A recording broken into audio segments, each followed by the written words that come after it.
Welcome. Thanks for coming to the stream. All of you, including myself, are very early today. Hey, Joe Turner. 안녕하. Small typo. It's not that say, it's the other say.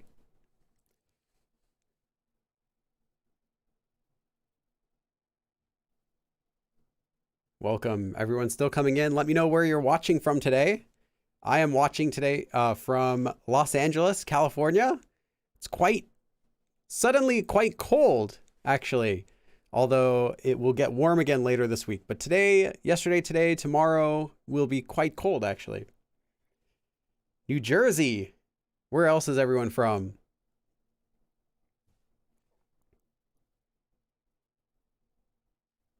Nice.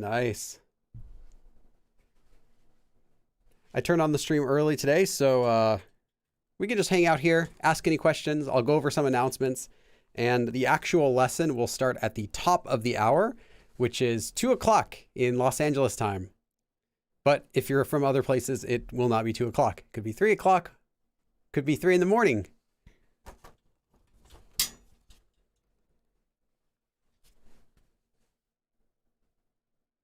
Let's see.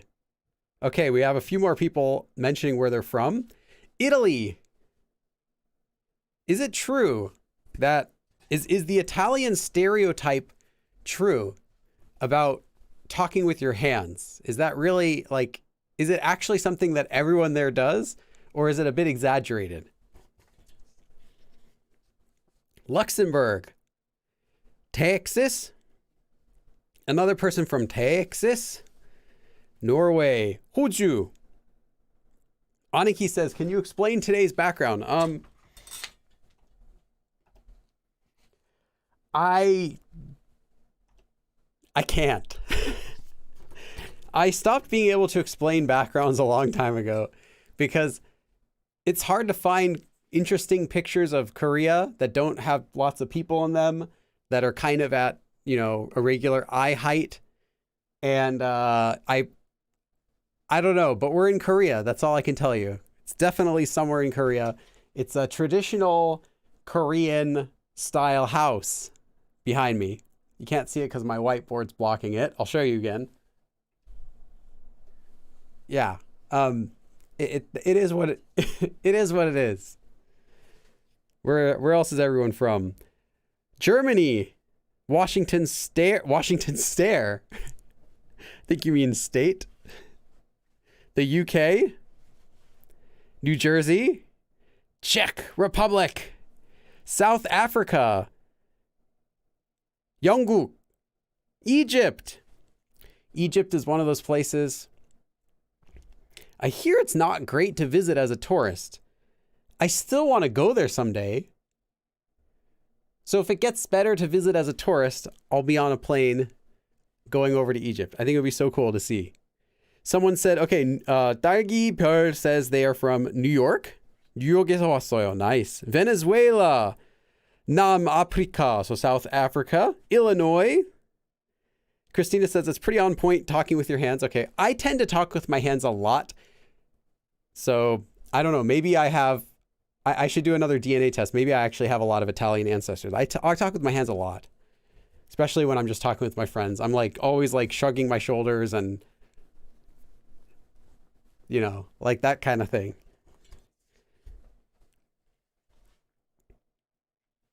Dallas, Texas. Joe Turner. 안녕하세요. 미안해요. Nice. You spelled it right this time, though. It's fine. Anyone can make typos, including Koreans. AZ, you in Arizona. Nice. It's where my grandparents lived there for several years. I've been there a lot. It's fun driving down to Arizona because I get to stop at my favorite store. If you're from Arizona, you know what I'm talking about when I say this. Hadley's? You know what I'm talking about. That's where it's at. So, I guess I can't really explain it because no one else will know what we're talking about. But yeah, you know what I'm talking about. Let's see, where else is everyone from? Florida. Washington State. Okay, yeah, I thought it was Washington State and not Washington Stare. Unless everyone's really awkward when you enter Washington, they're like, what you doing here? Florida. Cold and snowy here in Colorado. Well, you could say that pretty much all year round, couldn't you? Good afternoon. Super windy in LA. Yes, it is. It's very windy. I went to the store today. I tried to buy a pumpkin, but they didn't have any more at the store. So I was going to carve a pumpkin. I'm like, you know what? Whatever. I'll do it next year. I went to 2 stores, no pumpkins. But while I was out, like the wind would like throw my car door wide open and like mess up my hair everywhere. It was just really, really windy. All over LA.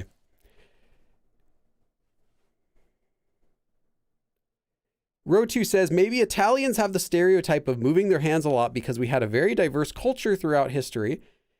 So in order to understand each other, we had to use gestures. I'm not sure if that's a good excuse because here in Los Angeles or, New York or any major city, as anyone can tell you, it's like, it's just a big, I won't say melting pot because it's not quite a melting pot, but like a salad. It's a salad of cultures.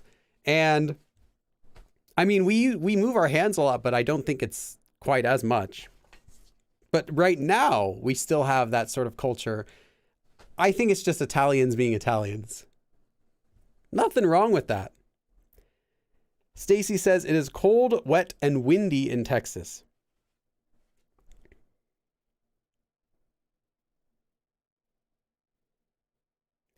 And Sue says it's damp and chilly and rainy in New Jersey.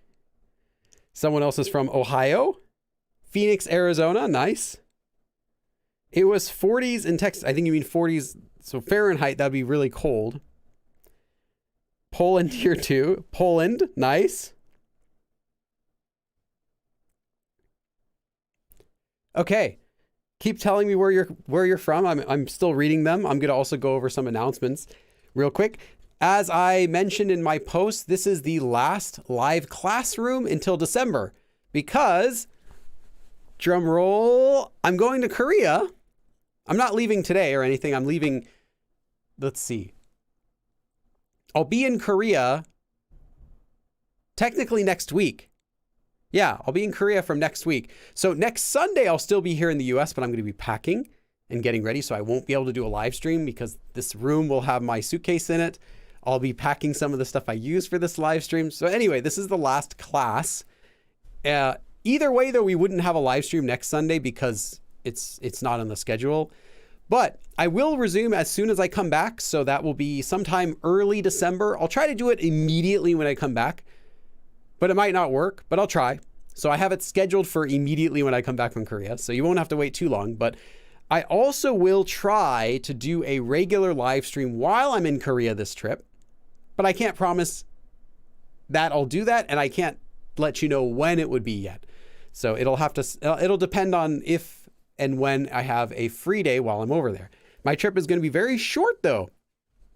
Normally, I'll go to Korea in the fall for 3.5 weeks. Each time it's been 3.5 weeks. This trip is going to be 12 days. Yeah, I think exactly 12 days, including the time of like packing and unpacking and going to the airport and getting to my Airbnb, all that included in these 12 days. So it's very short, and I'll be trying to film as many videos as I can during that time, meeting as many people as possible. But it's going to be my shortest trip I've ever taken to Korea, probably since I went there in like 2009 when I took a trip to Japan and Korea together with my mom. We went to Korea, and that was like 4 or 5 days or something. Other than that, this is my shortest trip to Korea ever. So yeah, definitely my shortest trip by myself. Okay, let's see where else other people are from. New Hampshire. Canberra. Sunny and getting warmer in Canberra. Where is Canberra? Canberra. Sounds like a fruit cocktail company. Like I would check on the aisle of Walmart and there'd be like some like pineapple and grape melody. And it would be like Canberra is the brand name. Like, is that, where is Canberra? This is the first time I've ever heard of this. Is this a country? Tell me that I'm not the only person who's never heard of this before. Australia. Okay, it's in Australia. All right. That explains it. I've never been to Australia. Toronto. Jamaica. Yes, Jamaica with the world's best bobsled team, as we all know. Georgia. Portugal. Ecuador. Zambia. Wow. Virginia and Dominican Republic. Dominican Republic, I had a friend who was from there, and he said they like to speak really fast. Is that true? They'll speak like it's Spanish pretty much, but it's like really, really, really fast. Am I remembering that correctly? Australia. I was brought up in Malta, and like the Italians, we use our hands when talking. All right. Canberra is in Australia. Okay, that makes sense. This is literally the first time I've ever heard of this before. I was thinking it's some like random country, like some tropical island. That's what I imagined. Billy, I'm shocked. Are you really shocked? I'm from the US. We don't know our geography. Not everyone, but it's not emphasized. So yeah, you shouldn't be shocked, really. Argentina, Atlanta. Puerto Rican. Yeah, the Puerto Ricans also. I heard that. Puerto Rico. I used to think it was a different country when I was in high school, because I was auditioning for West Side Story. I didn't get it, but I was auditioning for West Side Story in high school. I remember part of the song, I guess it's set in Puerto Rico. I've never seen the movie, but I auditioned for the play. Yeah. And that's what I remember. So I was Puerto Rico. I wonder what that country's like. Hello? McFly? Let's see. Where else is everyone? Lusaka. Lusaka? What is that? Where is that? Let's see. Deb says, it's okay. I thought Tasmania was in Africa. Okay, fair enough. I thought Tasmania was fictional from the Looney Tunes when I was a kid. So, and then I was like, oh, there actually is a real country. And I'm like, does that mean Taz is real? Taz is not real. But there is a Tasmanian devil, the animal. Lusaka is Zambia. Okay. Sounds like, someone says, it sounds like a Studio Ghibli country. Which country are you talking about? Lusaka? Lusaka? Maybe Lusaka is what you're talking about. Yeah, kind of like a Studio Ghibli name. Like the character is going to be, I'm from Lusaka. Let's go. Before we turn into zebras, I'll help you escape. Just let's fly on this cloud. I don't know. I'm combining lots of stuff together.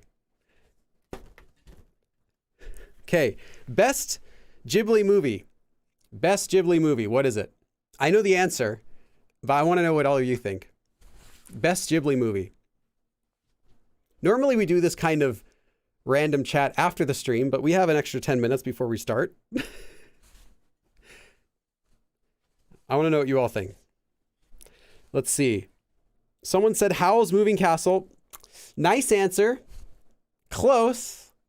Close. I'll give you points. Spirited Away. Great movie. Great guess. I'd almost say you're correct. Many people saying Howl's Moving Castle. Okay. Whispers of the Heart. I'm not sure if I know that one. Is this the one? Is this an older one? If it's an older one, I might know the Japanese title, because I watched all of them, the older ones, but I don't know their English titles for the older ones because a lot of them weren't in the US when I watched them, and now they since have, so I'm not sure if they had different titles. Anyway, Nausicaa. Yeah, that was an interesting one. I remember watching that. Princess Mononoke. You wrote Monotoke. Princess Monotoke. I haven't seen that one, but Mononoke is pretty good. Maybe Toke is the sequel. Okay, we got the right answer. Brian Biggs. Totoro. Yes, that is the correct answer. Totoro is the correct answer for today. Everyone else had great suggestions. Nice try. But you all had a typo. It was supposed to be Totoro. Many people spelled it different ways, but yeah, the correct answer is Totoro. Kiki's Delivery Service. Another solid guess, I'd say. Whispers of the Heart is from 1990. Let me check if it's the one I think it is. Bimyo Sumaseba.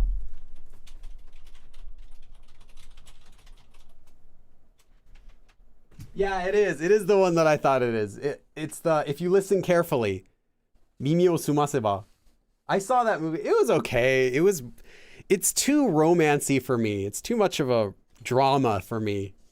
Not enough weird stuff that I want in a Ghibli movie. I want that kind of like fantasy feeling. You get that from like Totoro or any of the others, and that the Whispers of the Heart was a little bit too realistic for me for a Ghibli movie, but I remember enjoying it. It also had the Concrete Roads song. If you know what I'm talking about. Concrete Roads. I can't sing it because YouTube will claim it or something, but yeah. Can I still speak Japanese? Nah. Yes and no. I can speak it better now that I've learned Korean to the level I have, because I can just switch the Korean words I know into the Japanese words I know, or I can talk around them like I would in Korean, but my pronunciation is going to be now like completely Korean sounding. I haven't done Japanese in over 18 years. Listening though, I'm still fine. I can still watch shows if I wanted to. I watched a movie the other day. It's still mostly okay. As long as they're not talking about something really complex, like medical terms or something, really complicated vocabulary. As long as it's like simple stuff, I can follow along. But my speaking is nothing how it used to be. Even like 10 years ago, it's deteriorated a lot. Totoro is quite dark. Yeah, if you believe the fan theories, which I kind of do. But it's still, yeah, and I think that's kind of what makes it a fun movie, is that it's not just like a playful movie. It's got something there.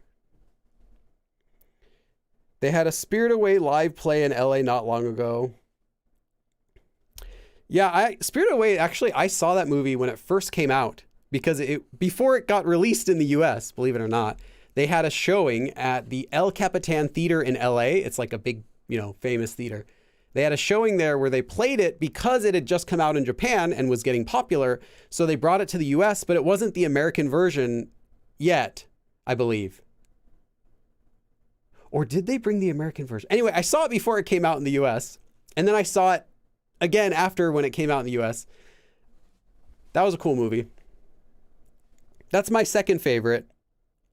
Probably Spirited Away. It's my favorite soundtrack, though. I own the soundtrack for that. I'm a big soundtrack buff. Tons of soundtracks right in here. And I have lots of CDs and stuff.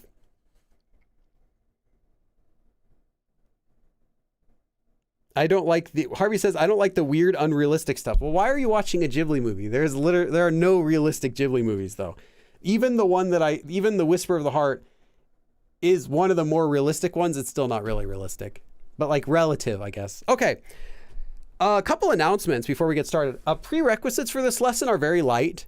We're learning a form and how to conjugate it, but it's still important that you're familiar with regular verbs before we do this lesson, just because if you don't even know how to conjugate regular verbs in past tense, present tense, and future tense, you don't need to learn the plain form yet. This is what you should learn after you've already learned regular conjugation, after you've learned basic sentence structure, how to use basic adverbs, making sentences, all that stuff you want to have down before you learn the plain form. But as far as plain form goes, we're going to be learning it from the ground up. So although this lesson is for beginners, it's also for intermediates, I would say. So for anyone who wants more, who every time I teach a beginner class, if they complain and say you should teach intermediate, I always do. This is another one. You're going to get something new, even if you already know this form today. Can't guarantee that, but it's not only how to conjugate plain form today. We're going to learn how to conjugate the plain form in all of the tenses, but then we're also going to learn how to use it. So where it's used, where it's not used, and several ways that it gets used. So I'll talk about how it's used in writing and how it's used in speaking, and these are different. You're not going to use it the same way in writing and speaking because this form is, I'll talk about in a lesson, but this form is unique. It's not just a learn the form, used here and here and here at the end. It's not one of those forms. There's a lot more to it.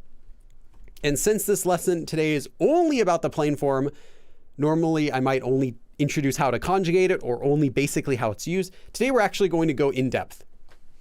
So even if you're intermediate, unless you've mastered this form completely, you're still going to learn something new.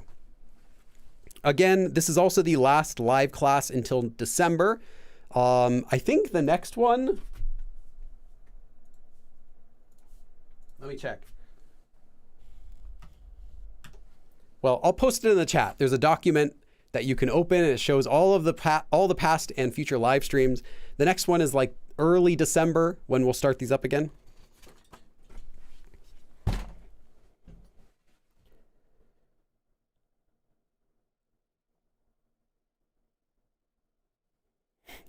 Would the honorific version of 나이 먹다 be 연세 드시다? Technically, but you wouldn't use it like that. You would just use 나이 먹다. 나이 먹다 is not in itself informal.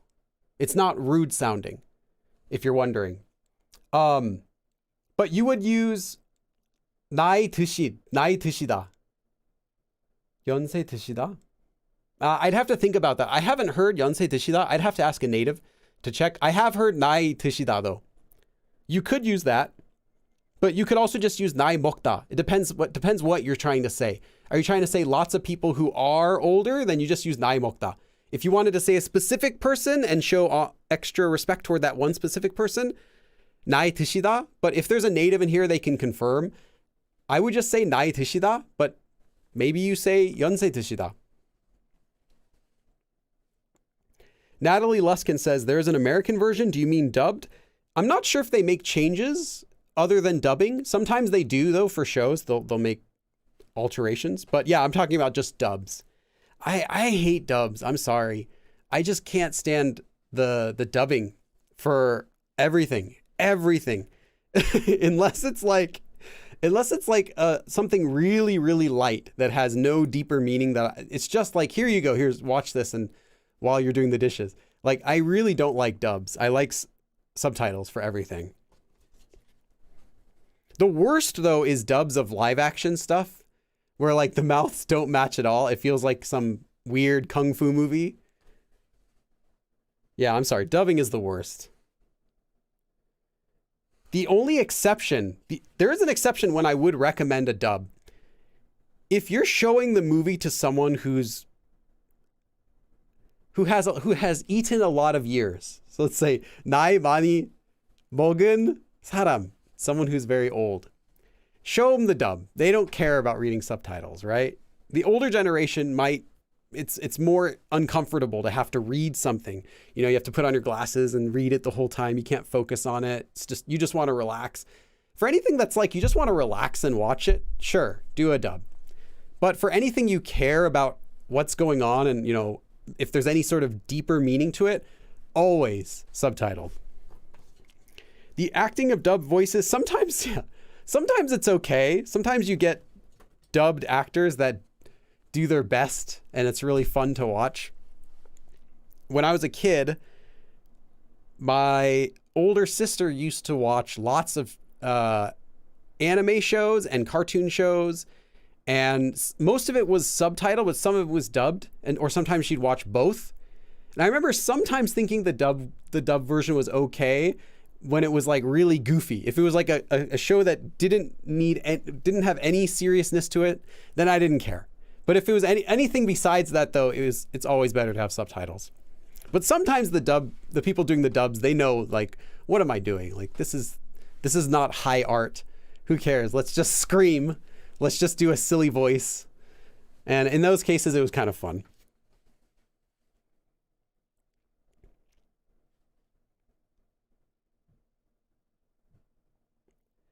형제 있어요? Yes, I've got. Do I have to save this for a subscriber count to do a reveal? I have a family. I have a mom. I have a dad. I have brothers. I have a sister. I'll just keep it at that. You can see one of my brothers has appeared in my videos before. In fact, several videos. You can find the videos where I teach my brother Korean. It's my younger brother. I think we did 5 episodes together. My older brother has never been in any videos. My sister's never been in any videos. My mom has been in a video before. There's a video of me making kimchi together with her. My dad's never appeared. Grandparents never appeared. My kid has also appeared a lot. So you can find several videos, and there are some more that I filmed just a couple months ago, actually, that you'll be able to see in coming up soon. I think there's another one next week, another one with my kid, or is it this week? I don't know. Anyway, it's all scheduled. You'll see it when it comes up. There's something coming up later next month, maybe 1 or 2 with my kid. Yeah. My younger sister loves the videos with your brother. I like those videos too. I wish I could do more. We just kind of got interrupted with, COVID and everything. We had to, and then on top of that, I was busy. And then when I decided let's do some more, it was already kind of too late and he had forgotten a lot of it. And then COVID started. So yeah, but maybe I'll make some more videos with him in the future. We'll see. Okay. So let's get started with our lesson. It is now 2:00. Let's see. Okay. Again, this is the last live class until December.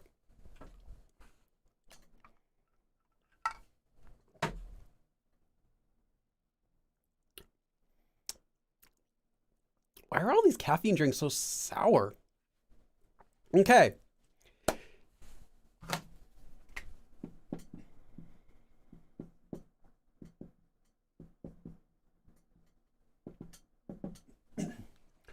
The plain form. What is the plain form? Well, the plain form is simply a way to conjugate a verb. Conjugate, to change a verb into another form. So if you have the verb hada, to do, or kada, to go, well, how can you conjugate these verbs? Well, you can conjugate them a plethora of ways. You can say kada is 가요, 갑니다, 가고 싶어요, 가요 as a question, anything like that. Those are all conjugating. 가네요, 가죠, 가지. These are all conjugations. There are tons of ways to conjugate any verb. Plain form is just one more way that you can conjugate a verb. That's it. And by itself, the plain form is just that. It is not by itself a speech level. It's not a politeness level. It can be used in politeness levels, but by itself, it's simply a conjugation. It's not a speech level. And the reason that it's called plain form is because it is very plain. By that I mean, the plain form in itself is not rude. It's not polite. It's not formal. It's not informal. It is plain. Again, this can become polite or rude or formal or informal depending on its usage. And this is different than other forms. For example, 가다 becoming 갑니다 is formal. It doesn't matter how you're using it. You can use it as a joke, but the form itself is formal. Or 먹어, eat. That is casual. And it doesn't matter how it's being used. The form itself is a casual usage. The plain form is not polite or rude or informal or formal on its own. It only becomes one of those depending on how you're using it. So in itself, it is just plain. It just is. And that's unique. Okay, so I'm going to be talking about how to use the plain form in detail in this lesson. But before we do that, let's just talk about how it's made. How it's made. Do you all see that show, remember, with like the narrator? How it's made. Today, we're going to be looking at the plain form. The plain form starts with a verb. The verb stem is removed cleanly using a specialized machine. You know what I'm talking about. I used to watch that show all the time. Okay.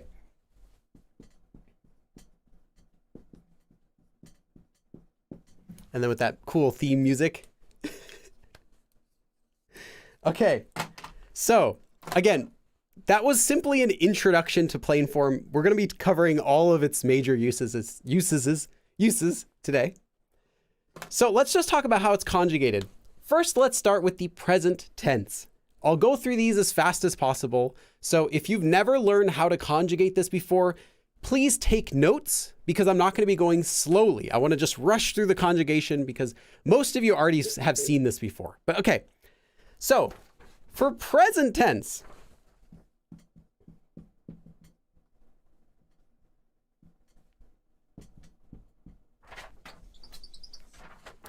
the way you conjugate it depends on whether you're using an action verb, so a verb that's doing something, or if you're using a descriptive verb, so a verb that's just being used to describe something.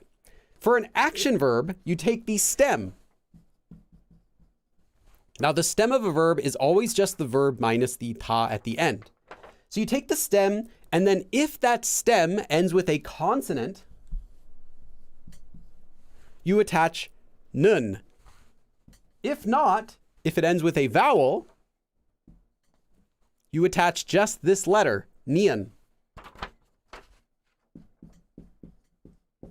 And then you attach pa. And you're done. So, let's do a couple examples. Again, this is present tense. Poda, to see. We get the stem.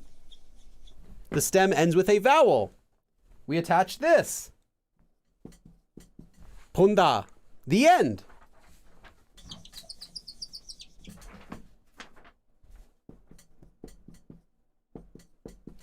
Bita is to believe.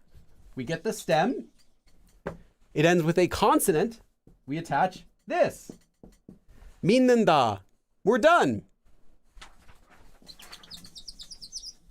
There is one exception for action verb stems that end with this consonant.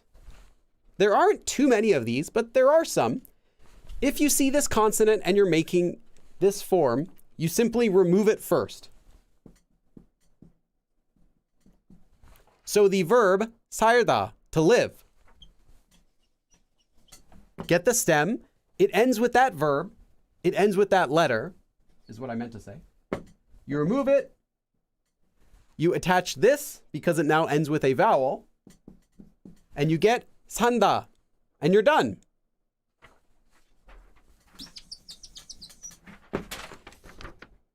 That is all you have to do when you're using an action verb. I know it's a little bit to write down, a little bit to memorize, but that's it. Simple.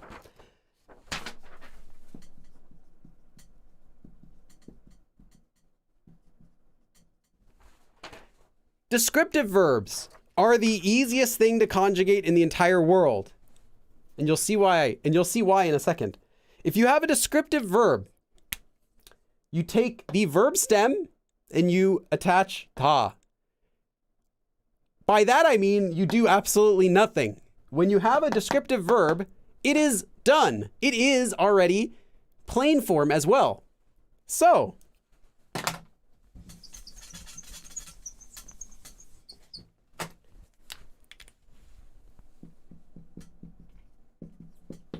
take the descriptive verb 좋다, to be good. Let me conjugate it. Whew. And now we're done. This is the plain form of the descriptive verb 좋다. Let me do one more example though, just in case. Just in case you don't believe me.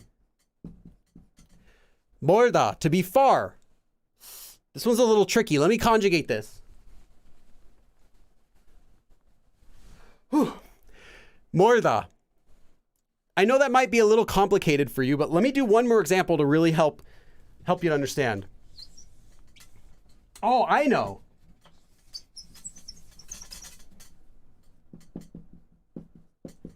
있다, to exist. Give me a second.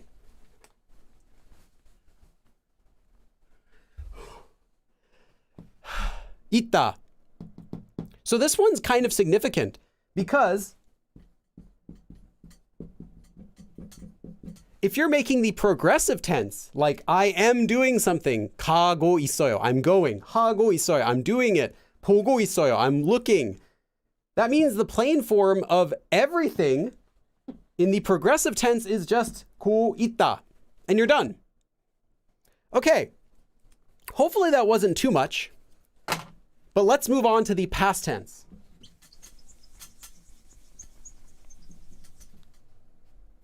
Okay.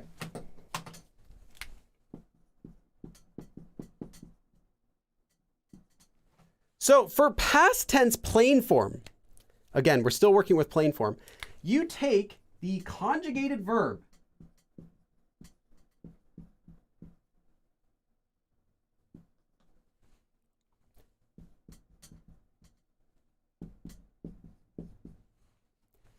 by that I mean you conjugate the verb in the past tense as you normally would when you're making the yul form or any form. And you know that it's conjugated in the past tense because you'll have this. Oh, I got a donation. A-N, A-A-Y-A-N. Special thanks to A-A-Y-A-N for your donation. I'm going to give you 2 dabs for that. 1, 2.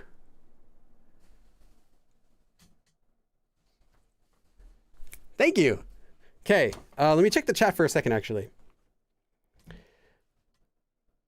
Aniki says, you can tell by the context whether it is 살다 or 사다. Yeah, you'll always be able to tell by the context. If someone says 한국에 살다, like 한국에 살다, to live in Korea, 한국에 산다, for plain form, you know it's not I buy it in Korea, because if it was buy, first of all, it would have to be 에서, but also it wouldn't match the context. If you say, I live by Los Angeles, do you mean that you are purchasing Los Angeles? No. Of course, you know in English when you hear buy, it's B-Y, and B-U-Y is when it has to do with buying something. You'll always know by context. English has these words too. Okay, so you conjugate a verb.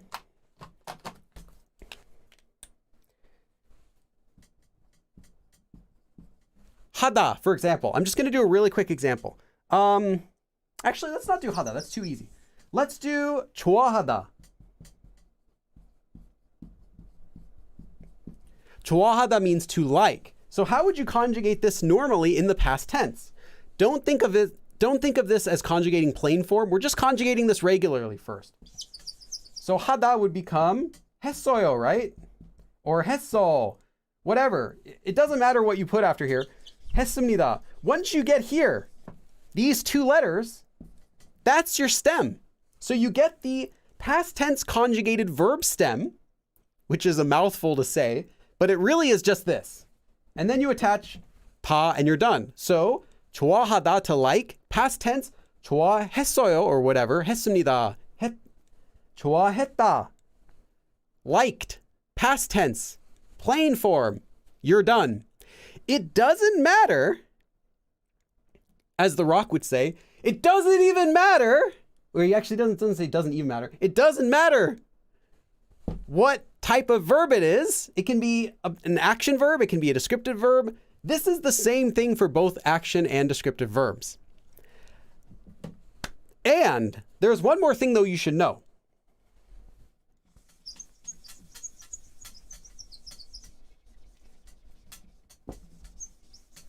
Now, there are no exceptions for this, but I'm just going to give you one example that you'll see. The verb 이다, to be, in the past tense, how do we make it?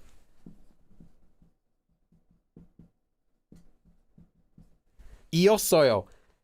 It's 이었어요 after a consonant, but after a vowel, it's just 였어요. Right? That means you're going to have 2 different plain forms depending on whether you're using ida after a consonant or after a vowel. So if you wanted to say something like, where was the best place you ever visited, and you want to say it was Korea, 한국이었어요. Well, 한국 ends in a consonant, so 이었어요. But if someone said, what was that animal that walked by? And you wanted to say it was a cat, 고양이, that ends in a vowel, you wouldn't say 고양이이었어요. You would say 고양이였어요. This isn't plain form. This is just regular. So now to make the plain form, same thing, no exceptions, but you'll notice it's going to be either iota or yotta. So just keep in mind that this verb normally would become iota or yotta, depending on how it's being used. But the form for making the past tense plain form is the same. So you don't have to learn any exceptions. We only had one exception anyway for present tense action verbs that ended with the L letter, lir. That was it. And future tense is even, maybe in some ways, even a little simpler. Okay, now let's go on to future tense.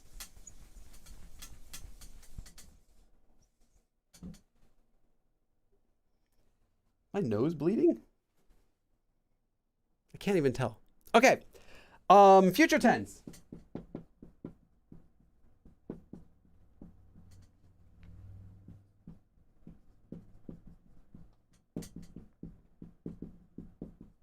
You might be familiar with the 겠다 ending for making future tense, like 가다, 가겠어요, or 가겠습니다, 하겠습니다, 잘 먹겠습니다, like that, right? 겠다. So this is the base form. So what you do is first you get this base form just like before, and then you add a period to the end because you're done. That's all it is for future tense. For this form, I'm going to leave this up for a second before I go on.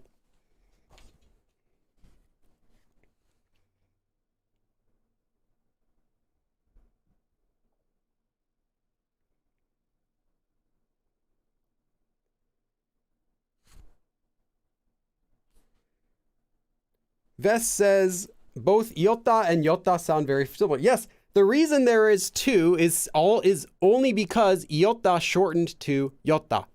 It's the same thing. So if you say iota fast, it is yotta. And the same goes for all of those ya, yo, all of those sounds are actually just the E vowel combined with those. Okay. So that's one way to make the future tense. For example, 보다, to see. 보겠다, the end. That's super easy, I think. And this does not matter if it is an action verb or a descriptive verb. But there is another way to make the future tense, which is also really common. In fact, there is another way to make the past tense too, but we're not going to talk about that. There's another way to make the future tense. And that is you take a verb stem and you attach if the verb stem ends with a consonant, or a lir if the verb stem ends with a vowel, or if the verb stem ends with this letter as well. So this is just normal. And then you attach 것, meaning thing, and then ida, to be. So this is another common way to make the future tense. Let me give you an example of that.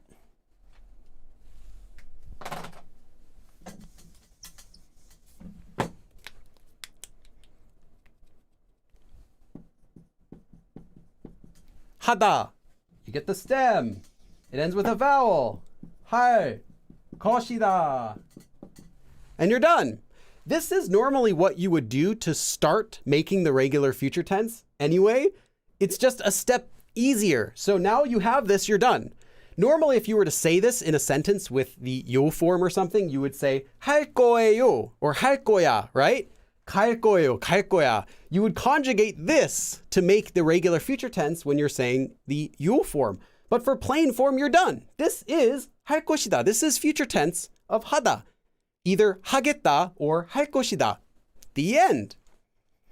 There's one more step though we can do, and that is, if you're not already aware, can and is often shortened to just call.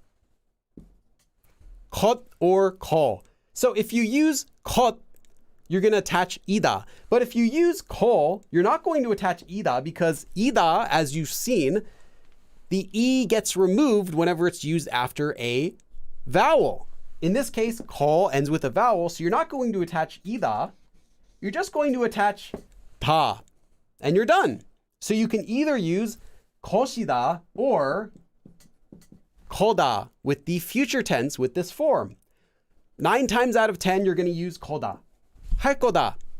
The end. 갈 거다. 먹을 거다. That's all you need to know. That's how to do all of the tenses. So now you are a master of conjugating the plain form. And I think it's fairly simple. There's not really too much you have to learn. Not very many exceptions either. I think there's only one exception actually, which was the lir for action verbs in the present tense. Yeah, everything else, there are no exceptions. Let's see. Oh, I guess, well, conjugating this has exceptions. So this form, though, does have conjugation exceptions in it, but they're the same as you would use when you're making the form regularly. For example, if you're using a verb stem that ends with a piup, you remove the piup and attach u, just like usual. So there are those exceptions, but this is it for conjugating. It's the same as that, just you don't go any further once you get to here. Okay.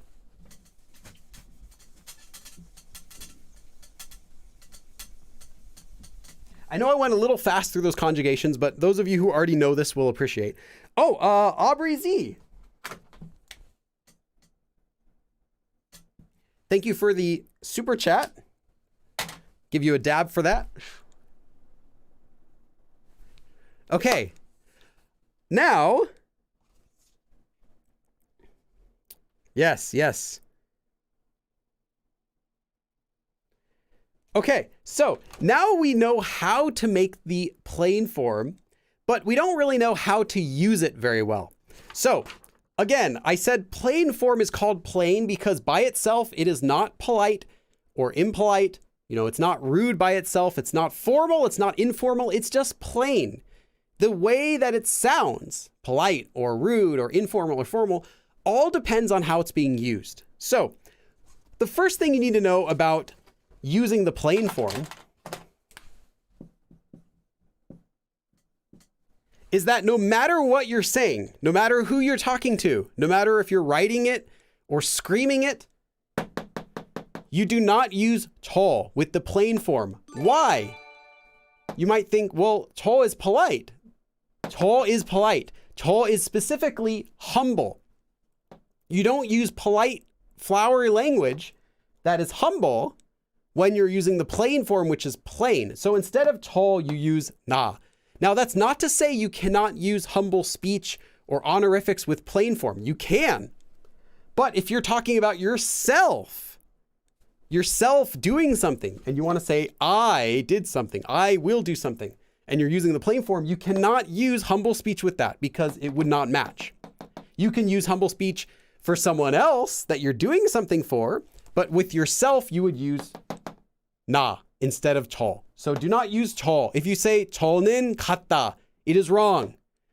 저는 먹는다. 저는 좋아한다. All wrong. Has to be 나. So writing and speaking both use 나. The next thing that you need to know is that plain form is commonly used in several grammar forms. So just because someone uses the plain form doesn't necessarily mean that they're using the plain form, if that makes sense. Anytime you see something that's plain form with 고, it's going to be part of a form. For example, 좋다고 생각해요. 좋다고, 좋다, good. Plain form, good. 고, 고 is like, go. 고 is like quoting. 좋다, it's good. 좋다고 생각해요. I think, good. I think it's good. 좋다고 생각해요. So I think it is good. 저는 좋다고 생각해요. I just use plain form, 좋다. But the sentence is not in plain form. It's just being used as part of this grammar form. So anytime you see plain form, don't assume that the person is using plain form to speak.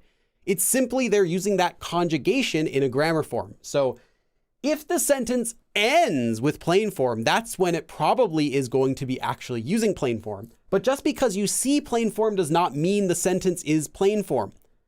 In my example I gave, it's actually a polite way of speaking. 좋다고 생각해요, because we have 요 at the end, even though there is 좋다 in the sentence. So again, plain form by itself doesn't have any sort of polite feeling or rude or informal or formal. By itself, it gets that feeling from how it's being used. Okay, though that should be pretty obvious because we've already taught that before.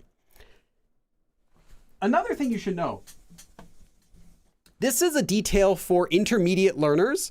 So if you're beginners, just plug your ears for a second. Don't worry about this.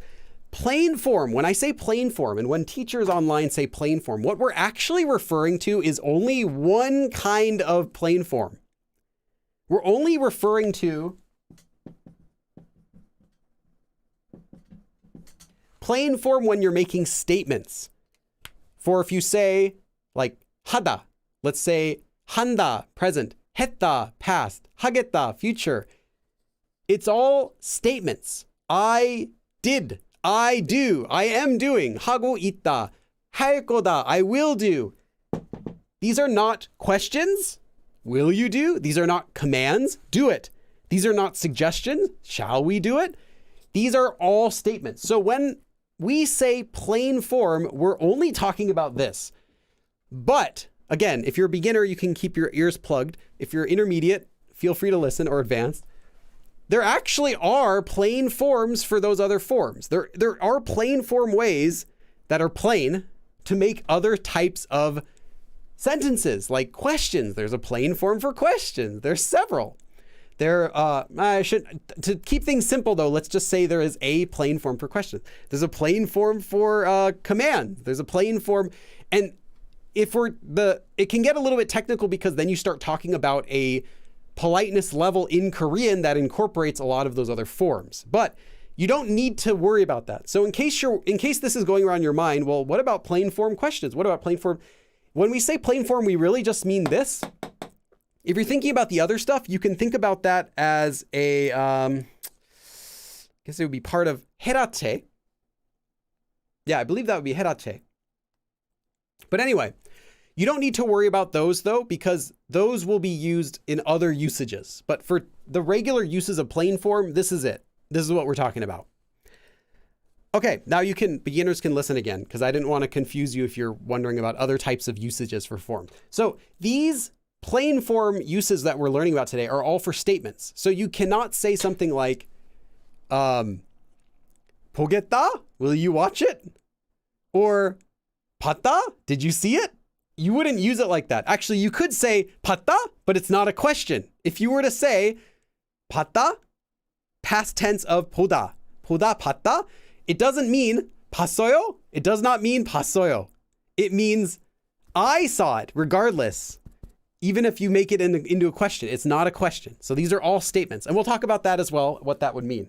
Okay. The plain form is commonly used in both speech and writing whenever the audience, so whenever the listener is unknown. So this form is not going to be commonly used when you know who you are directing it to. So you're not going to meet your friend and say 갔다, 했다, 먹었다, like that. If you do, it has a different meaning than what you're expecting. It doesn't just mean I did this, I went here. It's not going to be used when you know who you're directing it at. These are used in speech and writing when the listener or when the audience is completely unknown. So this will be different whether you're using it in writing or in speaking. So first, let's talk about usages of the plain form in writing.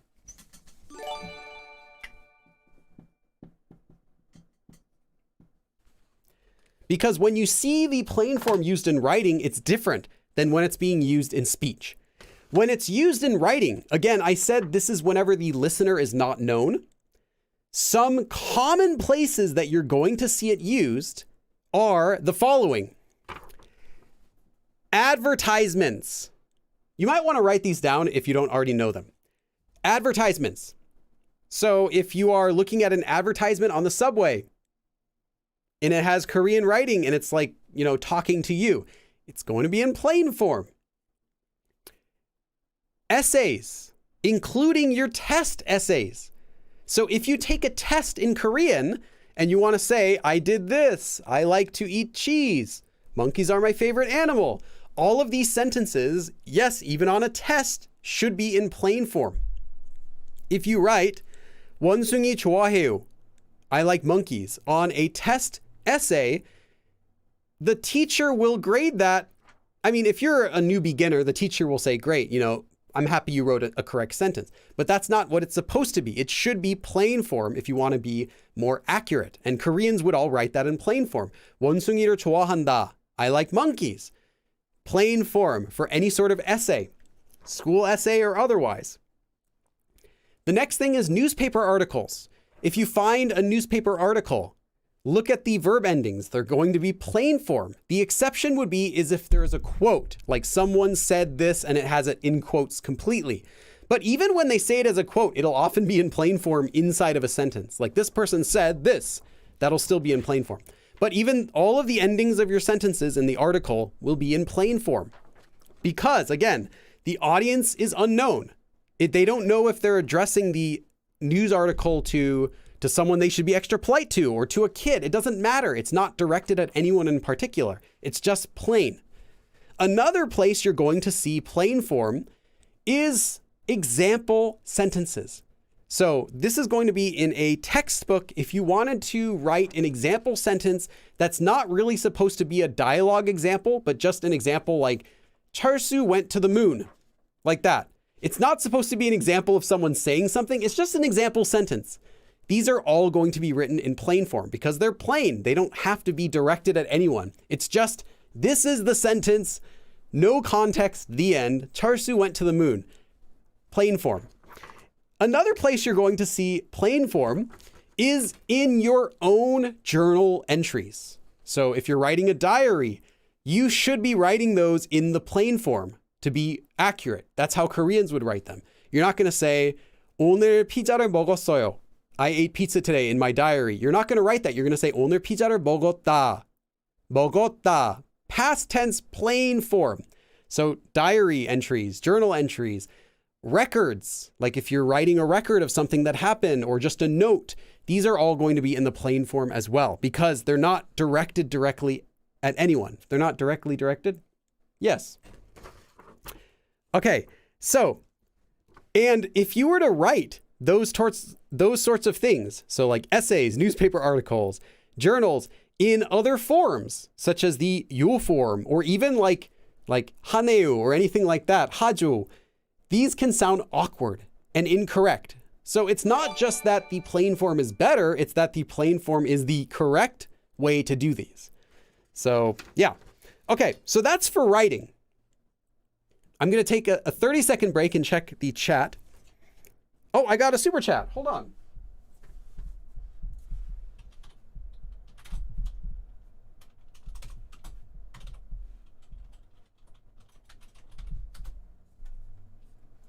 I can't read your... Oh, Martina. I can't read your last name. Mixikova. Thank you. I think that's about $1 in US. If I converted it correctly, I'll give you a dab. Okay, let's see. Zandria says, I'm already familiar with plain form. I think most people have heard of it before, but we're still going over it today. Glad you're still learning something. You say the situations in which I would use them, I'm still a bit fuzzy on. That's what we're doing today. Did I miss another donation? Hold on. Oh, I did. Sorry. Armin. Hold on. What is NOK? Oh, that's another $1. Okay. Armin. ARMAN. Thank you, Armin. I'm getting lots of $2 and $1 donations today. Single dabs. I don't get to do single dabs too often. Usually it's like 5 at a time.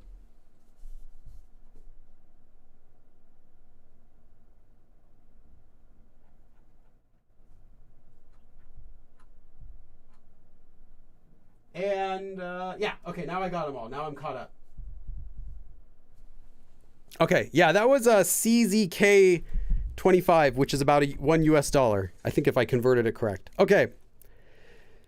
IN asks, would there be the plain form verbs in websites too? Yeah, if it's a like a journal, then yes. If it's the exception though is if it does have an audience.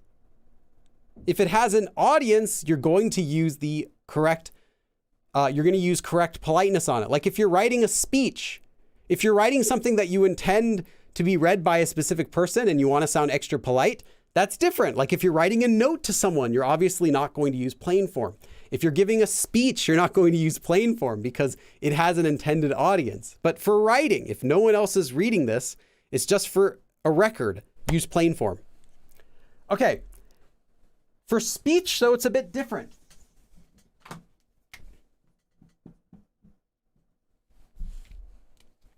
Again, for speech, it's still going to be when the audience is not known. Oh yeah, I have to mention this as well. Oh, let me make a note.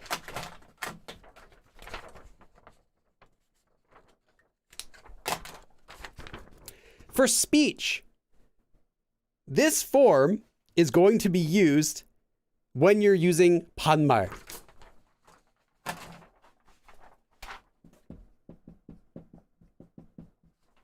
반말, literally half words, is the word for casual speech. So if you use this in speech and you're directing it to someone, or you're just saying it and there's someone listening that you know is listening to you, this is considered to be 반말 if you direct it at anyone. So if you look at anyone and say plain form, anything, it is 반말. So then what does it sound like? What's the difference then between saying, for 하다, the verb 하다, what's the difference between just saying hey, like 하다, hey, or 한다, hey? Like, what's the main difference if you mean I'm doing it with both examples? Well, when you use the plain form in speech, using it to someone sounds like you're making an announcement. By that I mean,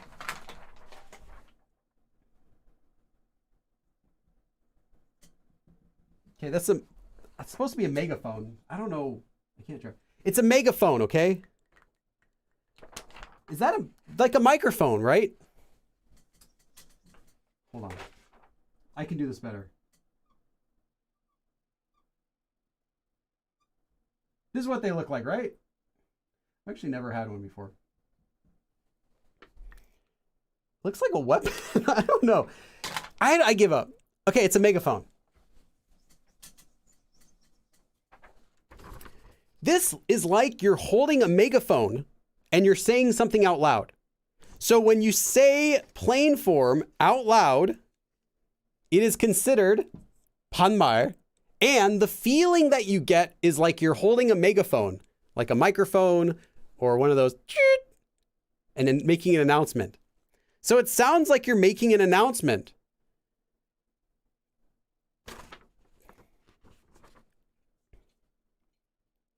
Yeah, there we go. We got some megaphone emojis in there.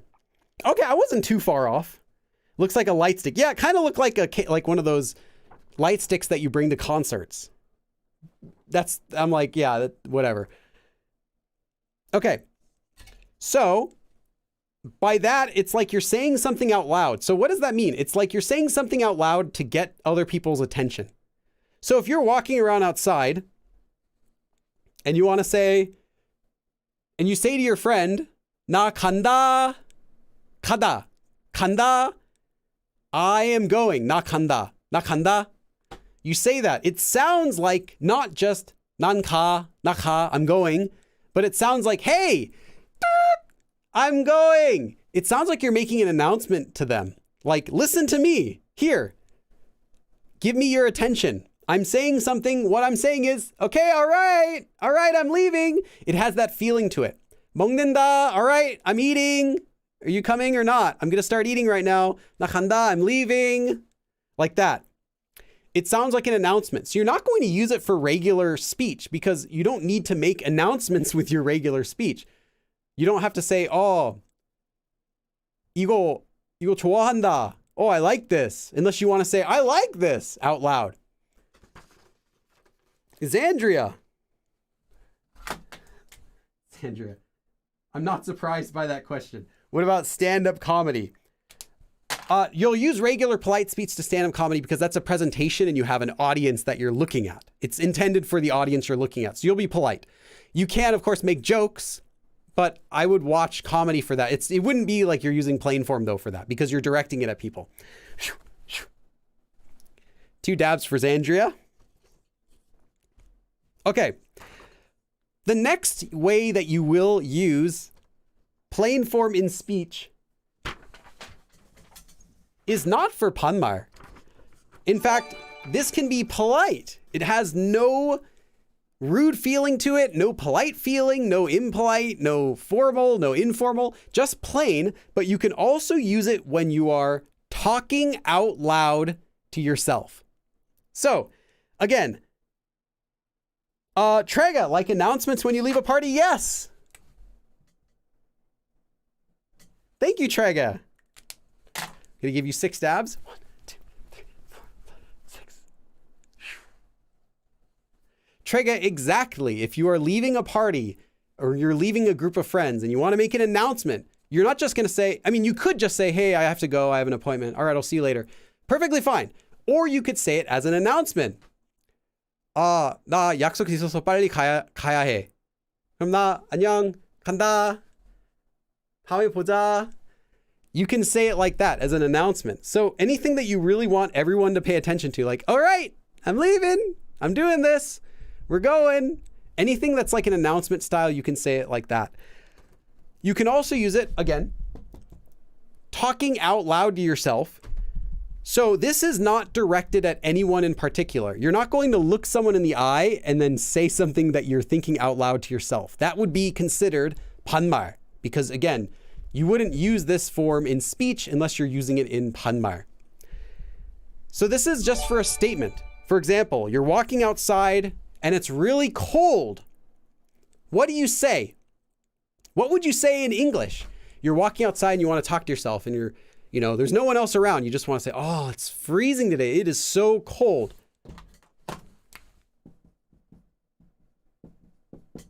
The verb for to be cold, like you feel cold, is 춥다. So how would you say, it's cold? Would you say, 추워요? No.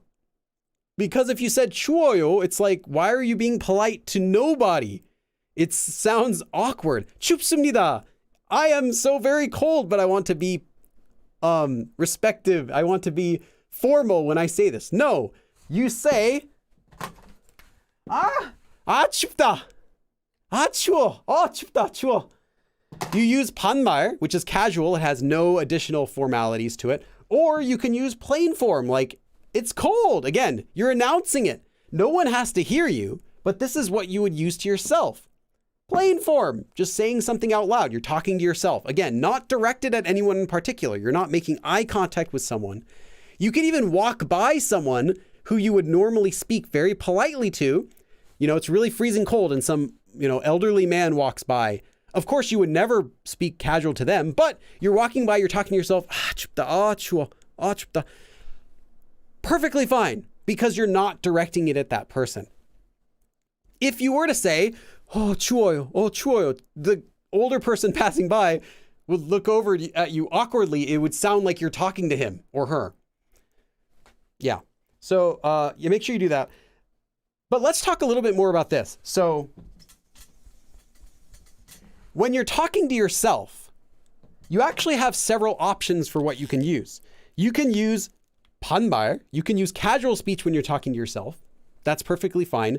But you also have a few other options. You can use the plain form for any sort of statement. So, 춥다, it is cold. I do this. I like this. I did this. Statements. Statements are not questions. They're not anything else like that. They're not suggestions. They're just, this happens. This happened. But if you want to use questions, how can you make questions to yourself? This is not the plain form, but I'll give you a few other forms. You can use 지 for questions to yourself. You want to ask yourself a question in front of other people. How do you do it? Use this. Don't use the you form to yourself. For example, you're talking and you're trying to think about what something is. You're like, oh, 뭐지? Like, I'm thinking about it. Oh, yeah, that's right. You wouldn't say 뭐예요 to yourself. You because you don't want to be extra polite to yourself. You just want to be casual, but you're not directing it at the person you're talking with. Z for questions. Another form you can use if you want to have a soft question. So you don't want to say, huh? Like a harsh question. Z, what is that? A to yourself. Oh, what was that? What was that? What's that? You want to have a soft question. What could that be? You can also use the regular na or ka endings if you're already familiar with these. If you're not, I have lessons about these. If you don't know these, you can just use ti or pan or casual speech. You're okay with that. So you can use these for soft questions that you're asking yourself. Oh, what was that? Oh, what could this be? Would this be the best way to do it? Oh, what was the, stuff like that. Soft questions. You want it to sound soft. Or another type of question you can ask for yourself. If you're trying to remember something, you can also use the tora ending for talking to yourself. 뭐더라? What was that? I can't remember it. What was that? So for things you're trying to remember, you can also use tora for yourself. Again, these are not directed at other people. If they are, these would all be casual speech. But you can use these when talking to yourself. As well as for statements, again, use plain form or 반말. If you don't know what to use, just use 반말 for everything and you're going to be okay. Although you're more limited in what you can say, just use 반말 and you can still get away with all of these sorts of uses. Okay.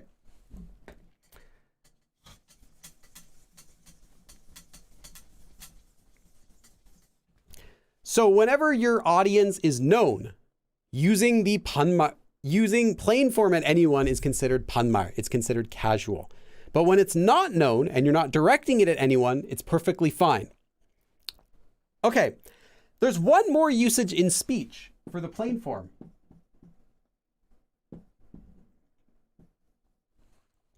When you say something in the plain form with a rising intonation at the end, so the same as you would do when you're asking a question, but you're using the plain form, it has a different meaning.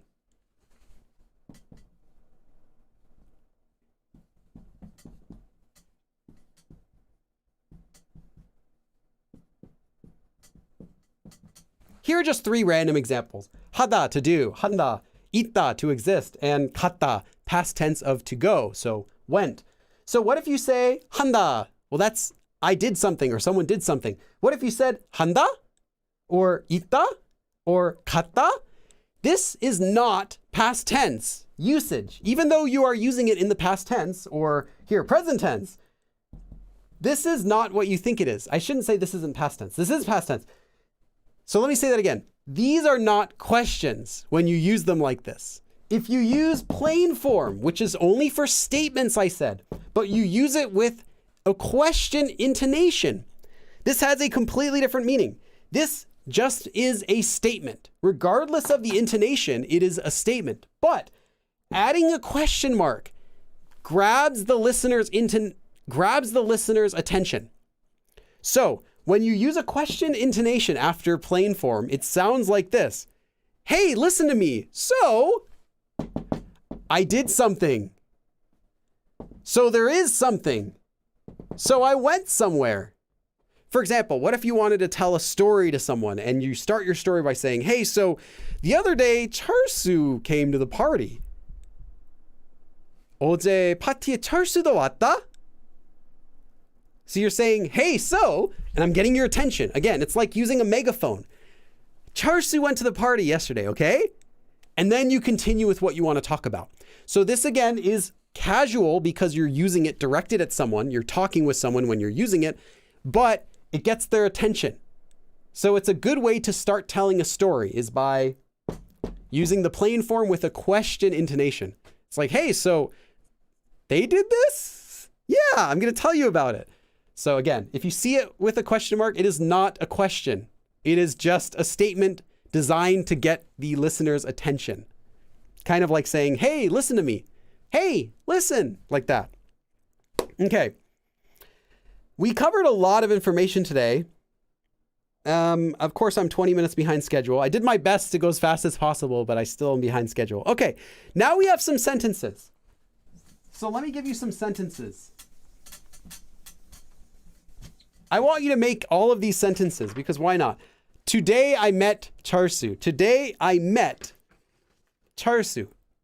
I want you to make that sentence. And while you're making the sentences, feel free to ask any questions while we're doing it. We'll do these together.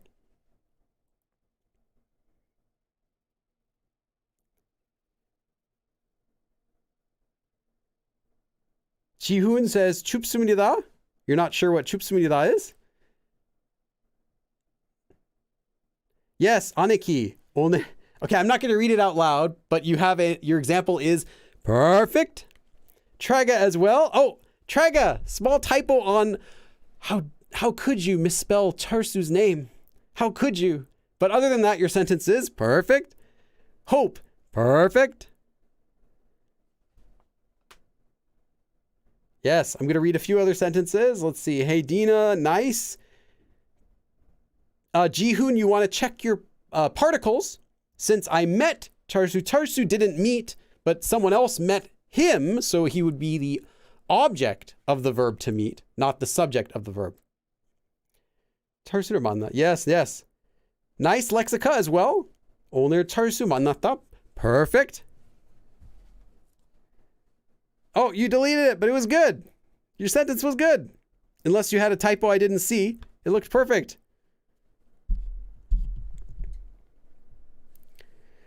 Ayan asks, Charsu 누구예요? Charsu is our best friend. He is always willing to be in our example sentences.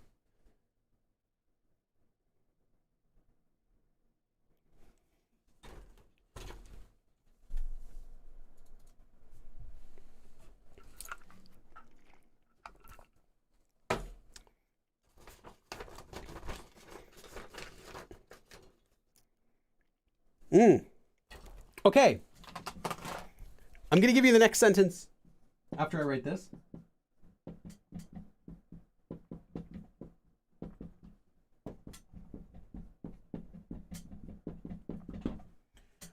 오늘 철수를 만났다. So 만났다, past tense of 만나다, to meet. So I met 철수 today.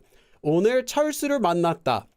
Now, if you were to say this with a question intonation, it sounds like the start of a story you're going to tell a friend.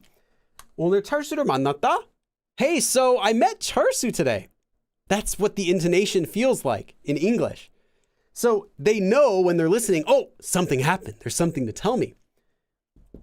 You wouldn't just say, 오늘 철수를 만났다. That's like picking up a megaphone and saying, I met 철수 today. Like there's no purpose in doing that.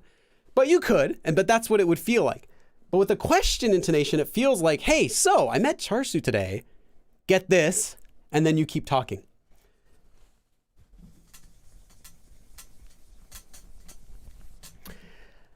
I don't like kimchi.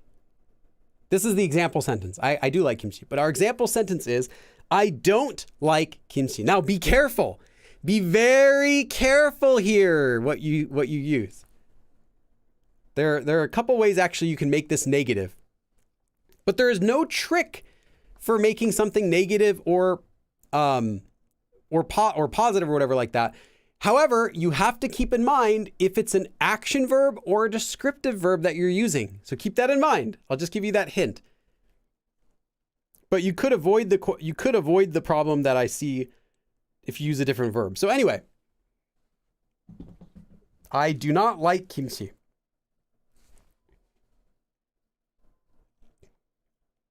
Traga, you got caught. I caught you, Traga.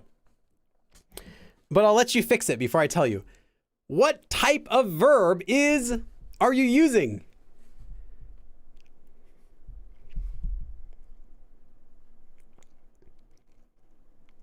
Yes, Traga, yes. Perfect. Okay, let's see what you got.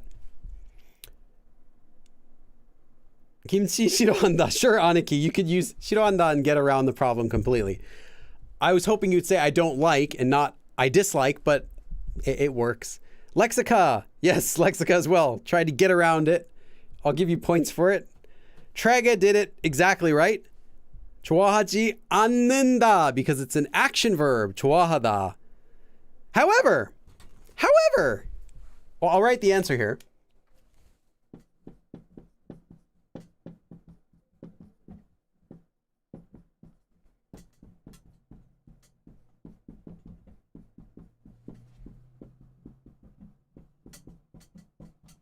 If you were doing a different verb like 춥다, to be cold, is a descriptive verb, it would be 춥지 않다, not 않는다, because it's a descriptive verb. So keep that in mind. You might see 지 않는다 or 지 않다.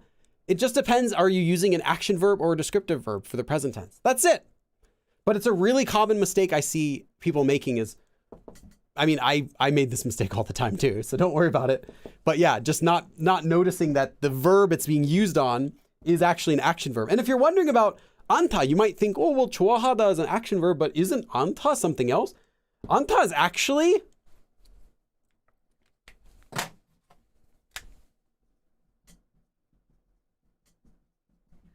well, it's I guess it would be 아니하다. But anyway, 안하다 is shortened to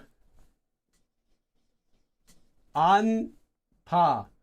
Here, 안타. 안하다. It's an action verb regardless by itself. But you don't have to really think about that because it's also used with descriptive verbs. But yeah, look at the verb that you're using it with whenever you're attaching 는다 or a nian and ta. But that's just the original form of it.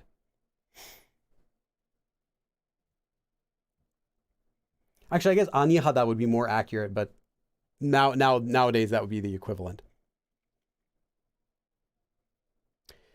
Mufaz asks, is 김치를 안 좋아한다 accurate? Yes, that's also another way to make it negative, is not even worrying about 지 않다 and just changing it to 안 좋아하다. Yeah, that's perfect too. As well as many people who used 싫다 or 싫어하다 to dislike. 나는, I, 김치 좋아하지 않는다. Do not like. Notice 않는다 because to like is an action verb. 나는 김치를 좋아하지 않는다. I do not like kimchi. Although I do like kimchi, in the example sentence, I do not like it. Okay, next example sentence. This bag is not heavy. This bag is not heavy.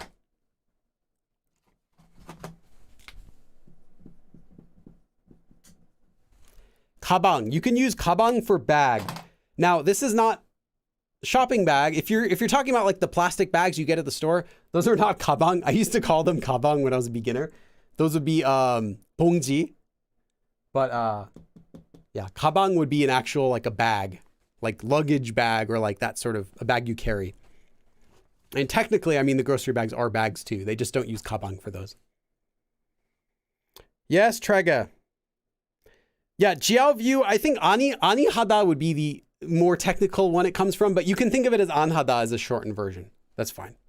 Because there are more forms of things where verbs, there's more to it than just that, but it's okay to think of it like that, as a shortened version. And it's not the only place you get shortened verbs in Korean. Anytime you see, here's something fun. Whenever you see like this, there are many verbs that have something that end with this. It's also a shortened version of something 하다.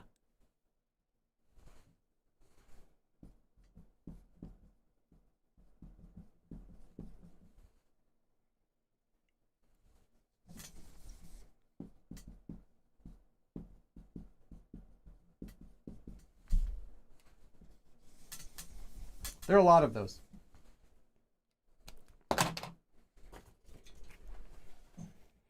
Let's see. Trega, 이 가방이 무겁지 않다. Perfect. Perfect. Aniki as well. Perfect. Hope Gate. Perfect. Lexica. Perfect. I'm starting to realize how much Korea looks exactly like Montana. Why is that? You have different mountains and then deer.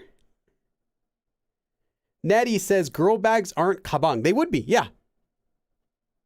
편찮다. Yeah, there's a lot.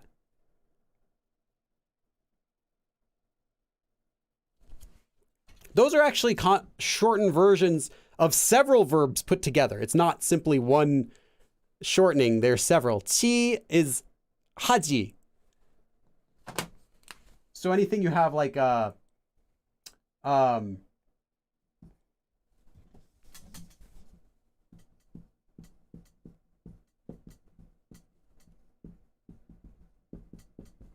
anytime you see 치 in a verb, most of the time it's actually a shortening of 하지.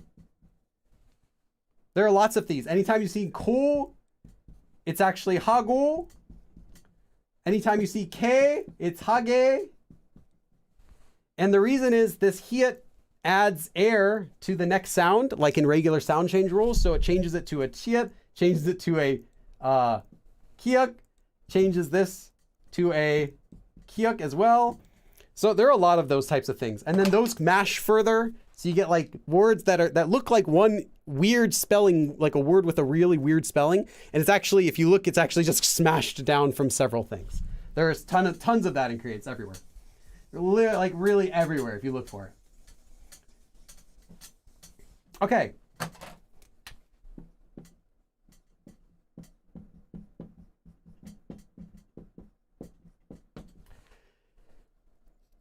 이 가방, this bag, 이 가방이 안 무겁다. 무겁다 is to be heavy. 안 무겁다, not heavy. Notice that since it's a descriptive verb and we're working in the present tense, you don't have to do anything to it. 안 무겁다. This bag's not heavy. 이 가방이 안 무겁다. The end. So in many ways, plain form is ridiculously easy to conjugate because you don't really have to conjugate it. You just make the basic form of everything else. Like when you're making the plain form normally, you're kind of starting with when you're making the yul form normally for past tense, it's kind of like you start with the plain form version and you attach stuff to it. Okay. Charsu, I want two sentences, but the first one is going to be Charsu is a Korean. Charsu.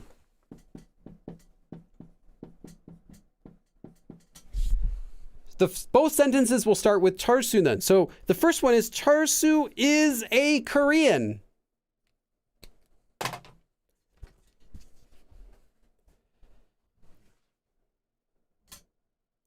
MJA.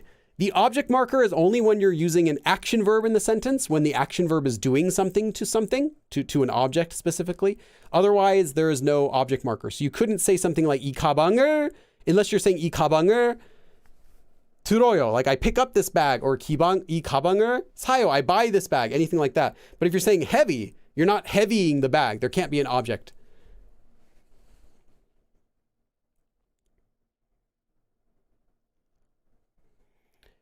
아네키, 철수는 한국 사람이다. Perfect.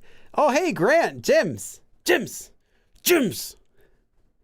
Grant, long time no see. How's it going? Still doing Korean practice, I hope. 철수는 한국인. Really close. Trega. So, since it ends in a consonant, 한국인, that means you have to use 이다, not 다. If it ended in a vowel, then you're correct. You can shorten it to 다.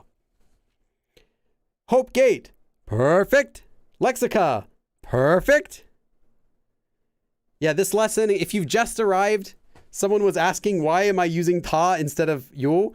If you just arrived, we just covered the plain form, how to conjugate it, and then a long explanation of all of the major uses, including how to use it in speech, how to use it in writing, how to use it when you're talking to yourself, how to use it if it's used in a question.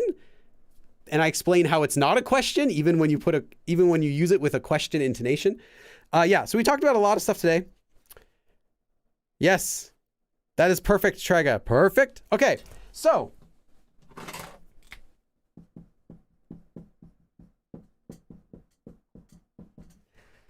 철수는 한국인이다, or 한국 사람이다. 철수 is a Korean. The end. 철수는 한국 사람이다. So where might you see a sentence like this? You're not going to say it. You're not going to say, 철수는 한국 사람이다. Like, why would you pull out a megaphone and say that? It would feel really awkward if someone heard that.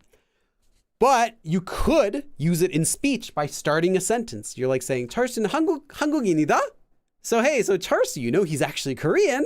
I'm going to tell you about that and then go on to the next sentence. Otherwise, this is not a sentence you're going to speak. It's just plain. You could see this example sentence in a textbook. You could see it in a newspaper article, right? But you're not going to just say it in your regular conversations because it's plain. It doesn't have any sort of polite or rude or informal or formal feeling to it at all. Charsu lives in Korea.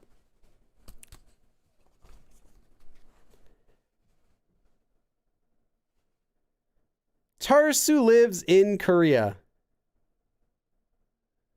The verb conjugation master. We always go over verb conjugations. Yeah, it's good to see you again. Stick around. Aniki, perfect. 철수는 한국에 산다, perfect. Trega as well, 한국에서 산다, perfect. Yes, most verbs you have to use a or 에서 correctly, but 살다, to live, you can use a or 에서, and it has the same meaning. There's a different nuance to it, but the meaning's the exact same. They're both 100% correct. So someone lives in Korea. You can say 한국에 or 한국에서. 에서 has more of a feeling of like they're living, like doing stuff. And 에 simply means the living as in that's their location where they're living. So that's the nuance difference. Do you want to say that's where they're located? They live there, or that's where they live? That's where they live, brother. They live there. Like, it's a very small nuance difference, but they have the exact same meaning. So yeah, use either one.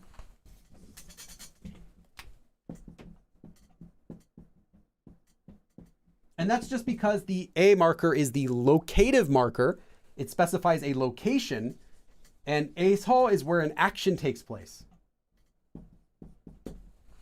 철수는 한국에 산다. 철수는 한국에 산다. 철수, 한국에 산다. Lives, 살다, lives in Korea. So where might you see this example sentence? Maybe in a textbook. They just want to teach you how to say someone lives somewhere. So they give you two examples. They say 한국에 산다 and 한국에서 산다. Like they don't care about the form because it's supposed to be a real sentence. It's just an example. 철수 lives in Korea. 철수는 한국에 산다. Okay. Next sentence.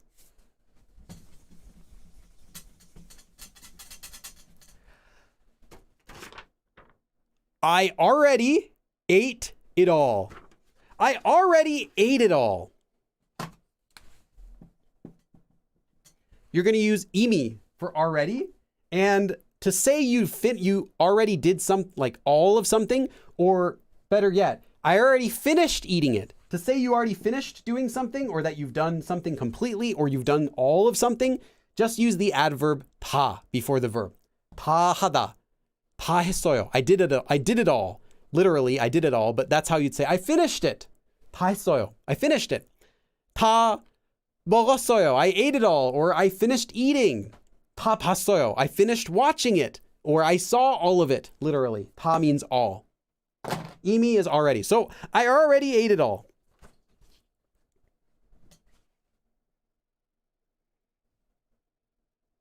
Daria says, whenever I think of plain form in speech, I'll think of a megaphone. That's a great way to think about it. And you'll see friends using it all the time in that sort of way. 철수는 한국에서 산다. Yes, flow, perfect. Okay. Trega, perfect. Aniki, perfect. Hope, perfect. Lexica, perfect. Flow, perfect. This is awesome. Everyone's got it perfect. Let me see some of the other non-members. Oh, Hey Dina gives a good comment. 보통 한국인들은 살다랑 에서를 더 자주 쓰더라고요. Yeah, typically you'll use 에서 more often. Just because when you think of living, you think of this sort of action of doing the living, whatever that means, the action of living. So that matches better with 에서. But you can use a as well. Like I said, both of them sound natural. 이미 다 먹었다. 이미 다 먹었다. 나이스, 나이스. 나는 이미 다 먹었다. 이미 다 먹었다. 난 이미 다 먹었다. Yes. Yes. Okay. So let me give you the example. But most of you already had the right answer.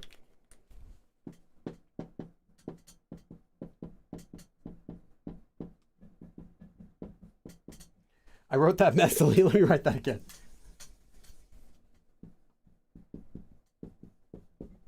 I'll write messy like that for later for the advanced streams. Okay.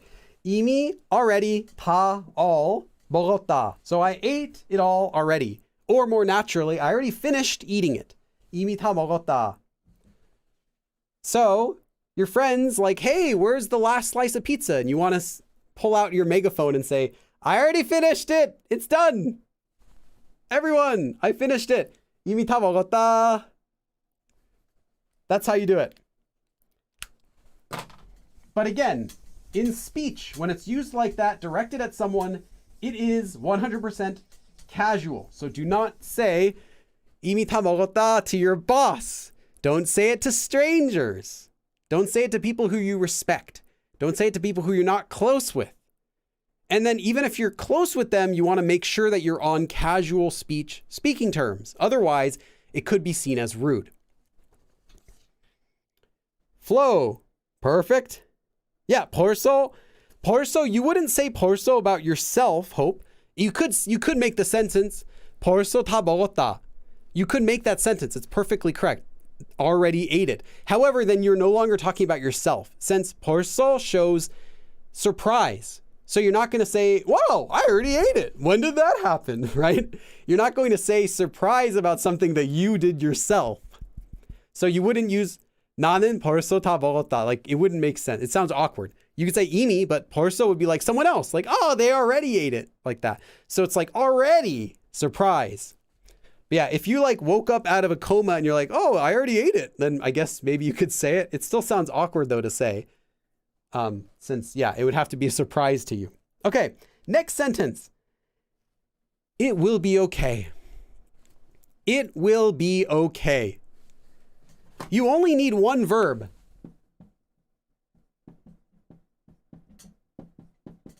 괜찮다.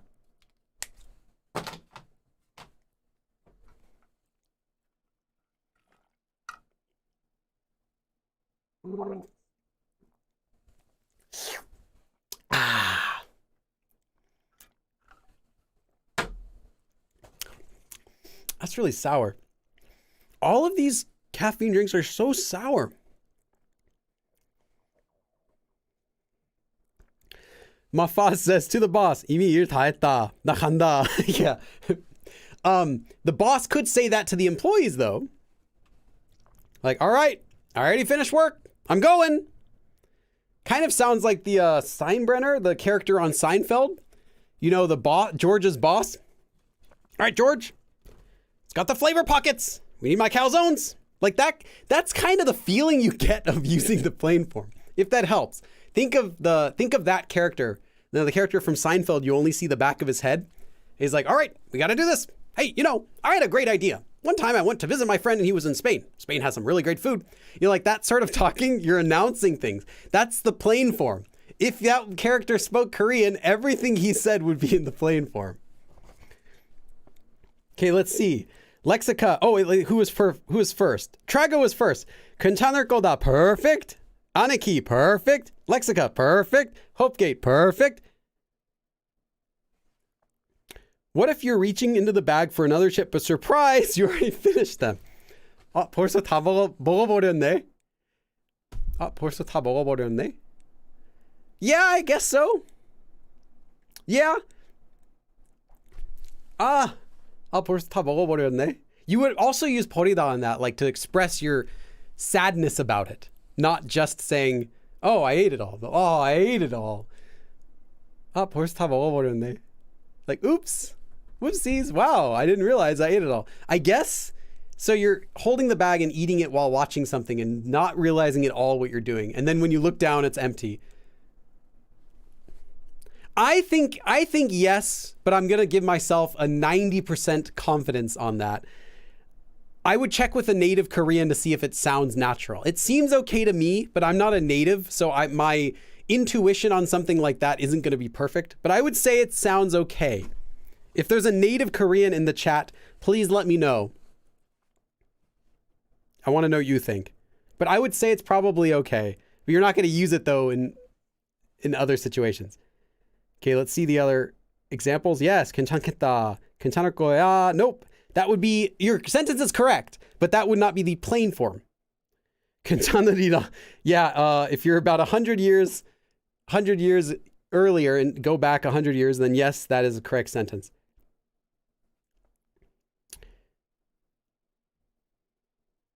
Let's see here. Okay.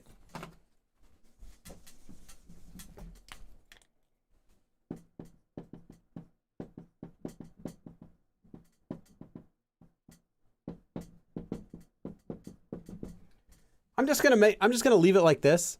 괜찮을 것이다. You could have also said 거다. 괜찮을 거다. It will be okay. That's it. 괜찮을 것이다. 괜찮을 것이다. It'll be okay. 괜찮을 것이다. Okay. Next sentence. Korean is easy. Korean is easy.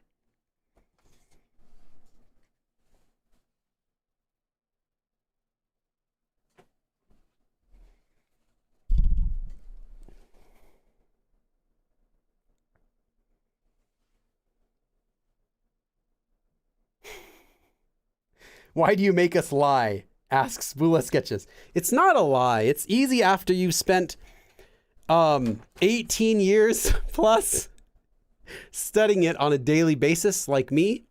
Then it becomes easy. I'm joking. It's still not easy. Help someone. 18 years and still it's challenging in some aspects. No, but some things about Korean are easy, right? If you don't want to say Korean is easy, you can change your sentence and you can say Hangul is easy. Everyone can say that, right? You can agree that Hangul is pretty easy. Even if the language is hard, the writing system is pretty easy. There are exceptions, right, for reading it, but still overall, it's pretty easy. So if you don't want to lie, you can say Hangul is easy. Aniki, perfect. Trega, perfect. Hope, perfect. Lexka, perfect. Let's see what else. Now let's read everyone else's.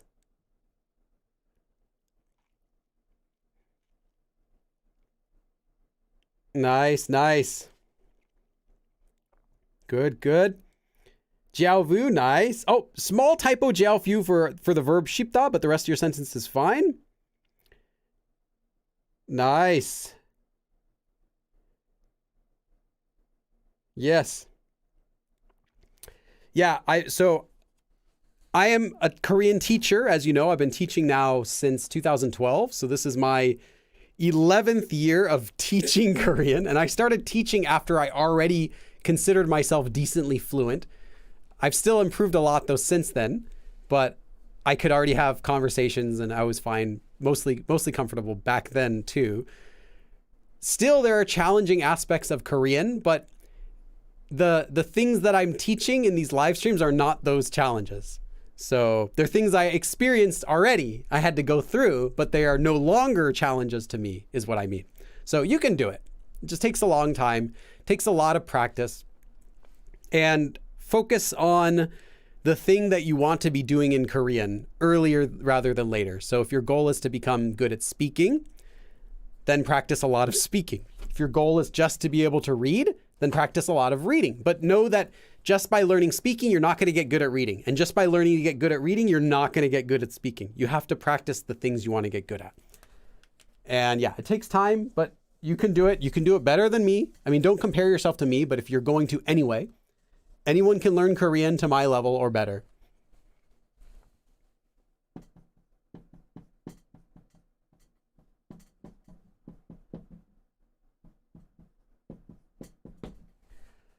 You could say 한국어는 or 한국어가 쉽다. Korean, as in the Korean language, 한국어. 쉽다 is easy. 쉽다, the end. 한국어가 쉽다. Or you could have said 한글이 쉽다. 한글, the alphabet. 한글이 쉽다. So the Korean alphabet is easy.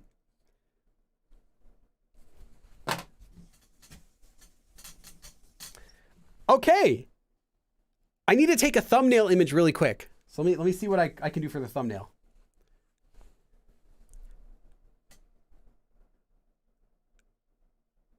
I think that'll be a good thumbnail. Okay, that is our lesson for today. Thank you everyone for coming.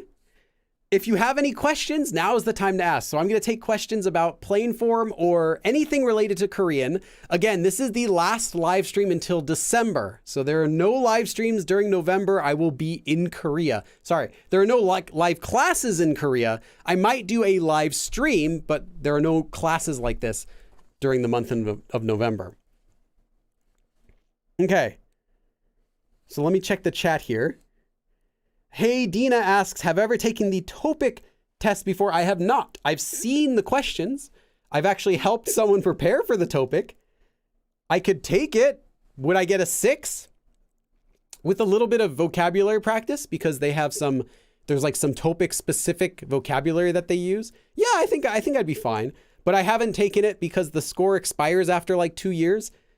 And I wouldn't need the score for anything. So it'd just be kind of a lot of time for a score that would then expire in a couple years. So no, I'm probably not going to take it anytime soon. But if you're looking for a good way to test your Korean to find out where you're at, sure, I'd recommend it. Flo Purdy, 감사합니다. You're welcome. Traga says the most difficult part of plain form is how to use it properly. Yes, conjugating is pretty simple. Knowing where to use it is a little bit more difficult, but I think just kind of remember it's like a megaphone. So if you want to announce something and it's directed at someone, it's going to sound like you're holding a megaphone in someone's face. So therefore it's like 반말, casual. And if you're not holding it in someone's face, you're just holding it in the air. Well, it's not 반말 because it's not directed at them. That's how you just talk to yourself. So that's really what plain form is. And when you say it to your friend, it's like, hey, give me your attention. It has that kind of feeling like a megaphone. But again, by itself, it doesn't have any sort of polite or impolite feeling. It's just how it's used. What's the difference between 낯설다 is to be unfamiliar. So that's like something you're not used to. That would be like an unfamiliar person or an unfamiliar situation. 이상하다 is actually something that's awkward, like strange, that makes you uncomfortable. 기묘하다 is like bizarre. So that would be kind of like 이상하다, but a little bit more emphatic. And then 야릇하다 is a little bit strange. So eccentric. Yeah, a little bit eccentric, a little bit unusual. They're kind of synonyms, but you could see they're used differently. Of those, the first two are very common. 낯설다 and 이상하다 are very common. 기묘하다 is like, I believe they use that in the title of JoJo's Bizarre Adventure. I think that's the word they use for bizarre. Let me check. Yeah. 조조의 기묘한 모험. That's right. JoJo's Bizarre Adventure is 조조의 기묘한 모험. So if that helps, 기묘하다 is like bizarre. And then, yeah, 야릇하다, like I saw it a couple times before. I don't use it. Lexica says, I feel like I've heard it used in dramas when a character is muttering to themselves. Yes, I mentioned that in the video, but I said that's part of when you're talking out loud to yourself. Plain form is equals to megaphone. Yeah, sure. That's a good way to think of it, like a shortcut. Zandria says, how could you describe the Korean sense of humor? Oh, so Zandria, hold on, let me tell you. Zandria is asking me about Korean humor, and I have a good answer for that.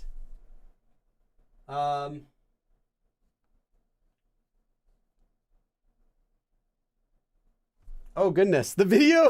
So I filmed the video at the end of July before I returned from Korea. I filmed a video about Korean humor, the do's and don'ts of Korean humor. So dry humor, can you make like dark humor, sarcasm, all of that stuff, how to do it when you shouldn't.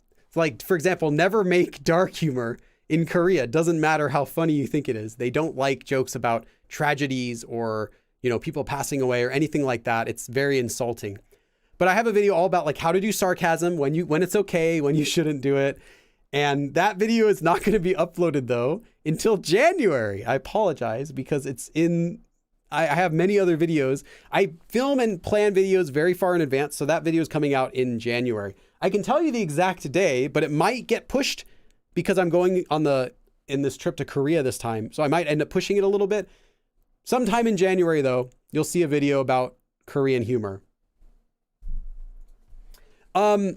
If you are a Patreon member of my highest tier on Patreon and you really want to see a video early and you know I already made it, send me a message. I'll probably send you a link to it if it's already finished. Speaking of upcoming videos, next Sunday, so a week from today, there's no live stream. Again, there are no live streams for the whole month of November, but there is a special video coming out on Sunday that you'll all want to watch if you're a fan of Korean music. I finally made my TXT analysis video. It is close to an hour and a half long for all 5 members, and it goes into great detail. I think each member gets about 20 minutes of screen time, almost. And yeah, that video is coming out next Sunday, so a week from today in the morning. So look forward to that as well. It's my longest video ever, and it might be my last Korean analysis video. We'll see. We'll see how it goes. Yeah, the TXT video comes out next Sunday. Jiao View says Quentin Tarantino movies must not be popular in Korea. No, some of them are. I'm not sure why you would think that though. Koreans understand that other cultures have different humor, but that doesn't mean that they themselves use that kind of humor. For example, Deadpool was translated magnificently into Korean. If you want to see a masterclass of Korean translation, watch Deadpool with Korean subtitles. I'm serious. It is that good. I mean, if you like the movies, but the subtitles I'm talking about, the translations are like chef's kiss, peak, like S tier translations. That is not Korean humor though. You're not going to find anyone making those kinds of jokes in Korea, but they're funny because Koreans watch them and they understand this is a fictional universe. So they can still enjoy that kind of humor even if they themselves don't make it. Many Koreans like, British humor, or like they watch The Office, right? That's very dry humor, sarcasm, stuff like that, very inappropriate jokes, but they like it, but they wouldn't make those jokes themselves most of the time. So anyway, the video is coming up sometime in a few months. Sorry it's going to take so long, but if you want to watch it sooner, consider joining my Patreon, sending me a message and asking if you could see that video early. I might send it to you. I might, maybe. Okay, let's see. Okay, first I'm reading my members' comments, and then if there's no more member comments, I'm going to read the other comments. Okay.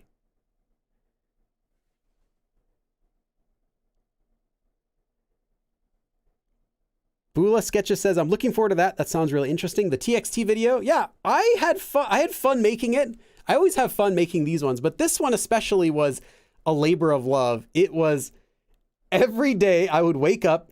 So I normally wake up in the morning around like 6 in the morning, 6:30ish, shower, get dressed. And from probably from 8, I would kind of relax a little bit. From 8 o'clock in the morning until 7 o'clock p.m. In 8 in the morning until 7 o'clock p.m.-ish with a break for lunch. It was nonstop watching TXT videos and taking notes. I watched so many of those episodes and live streams. It's like all that was going around my brain for well over 2 weeks. So I did research on it for like a couple weeks, and then I wrote them all, and then I filmed them all, and then I edited them all and put it together. It's just one video. Yeah, it's very, very compact episode. Ayakata says, yesterday I competed in a Korean language presentation contest and I got first place reciting a 정례동화. Really? That's awesome. All thanks to me? No, it's not all thanks to me, but I appreciate that. It's 99%. Actually, it was 100% you. It was 1% me. 100%. So 101% total went into this. Yeah, great job. Glad to hear it. Glad to hear I can help. Xandria says, I think I'm going to be patient and wait for it to come out like everyone else. It will give me something to look forward to in the dead of winter. All right, that's fine. Yeah, I tend to, when I go to Korea, I always get a large amount of videos I'll film. So maybe I'll film like 20 videos or 25 videos. I think last time it was 24. And I edit them and I can only upload one a week. So I try to like schedule them all in advance. And right now I have them scheduled until January. And I'm going to Korea again next month.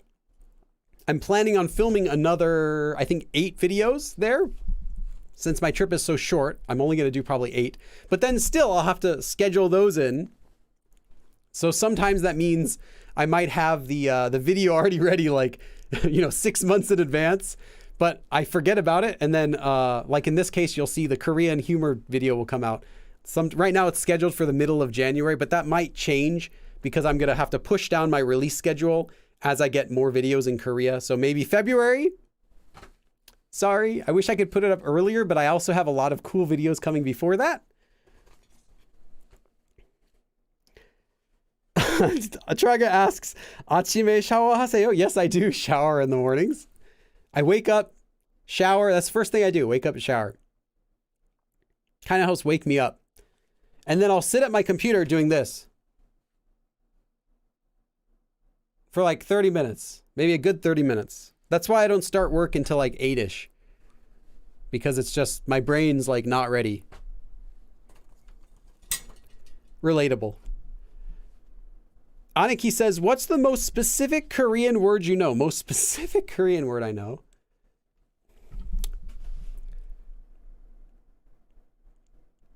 Let me think of a recent one.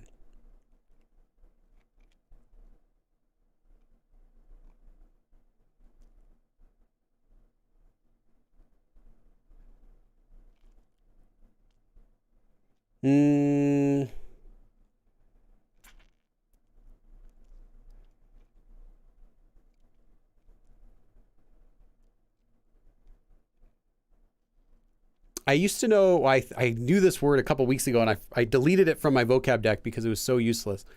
The Labor Standards Act. What was that? 기준 근로법, I believe it was. Yeah. 증후군 syndrome, 충농증, sinusitis. I know a lot of like random words like that, but they're kind of hard to think of because I'm trying to think, well, like what would be a long word? Yeah, like just regular, some technical words I know, but nothing like really crazy. If it's really crazy, I don't need it. Oh, okay.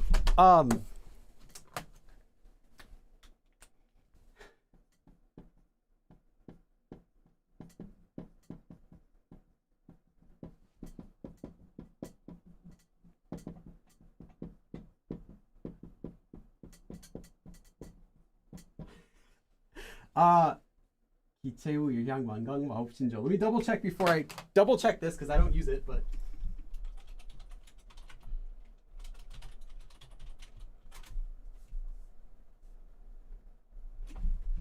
yes, okay. 기체후 유향 만강 마법신조. You want to really impress a Korean? You want to really impress someone with your useless knowledge? This is an archaic way to say hello in Korea. 기체후 유향 만강하오 신조. And I've known this since I was a beginner. I don't know why. I think someone taught it to me as a joke. It's like maybe someone who's like 100 years old would recognize this phrase. Older people don't even know what it means, but it sounds old. So if you want to impress someone who's like 80 or above, ask them how they're doing with this. It's totally like a joke. No one's gonna, yeah. This is all. If you're asking me what's the most specific Korean I know, this is considered one word. I mean, well, it's not one word, but it's always used as this phrase. 기체후 유향 만강 is the phrase. And then 하옵신조 is just 하세요. 하옵 is this is an honor, an older style politeness ending. You'll see like verbs that have 오 in it. 하오다, 하옵니다, that stuff. That's a extra polite verb ending that was added in addition to honorifics, which they still have. So it's just 하신지요, 하세요, 하시죠. Like, right? How art thou doing today? Yeah, it's just basically, are you doing well? 안녕하세요. I'm gonna delete this. I don't want too many people going around using this and then saying they learned it from Billy. I have a reputation to keep.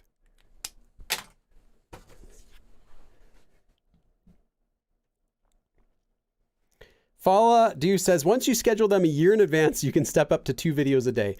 If I became a millionaire, that would be the first thing I would buy. Not buy, but hire. I would hire a video editor. Because if I had someone else editing my videos, I could easily upload 5 videos a week. Let's just say 4 videos a week. Easily, without changing my schedule otherwise. Because that's how often I normally would film. But I'm always like, the bottleneck for myself is always editing.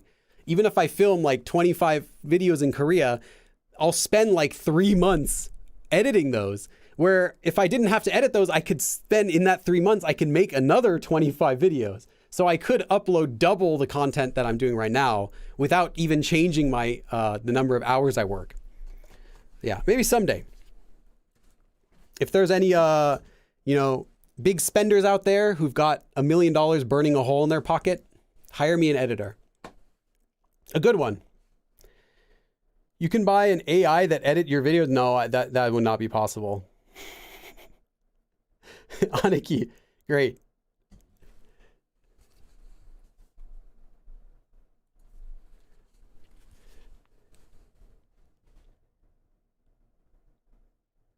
Jiao Vu says, my old brain takes forever to read Hangul.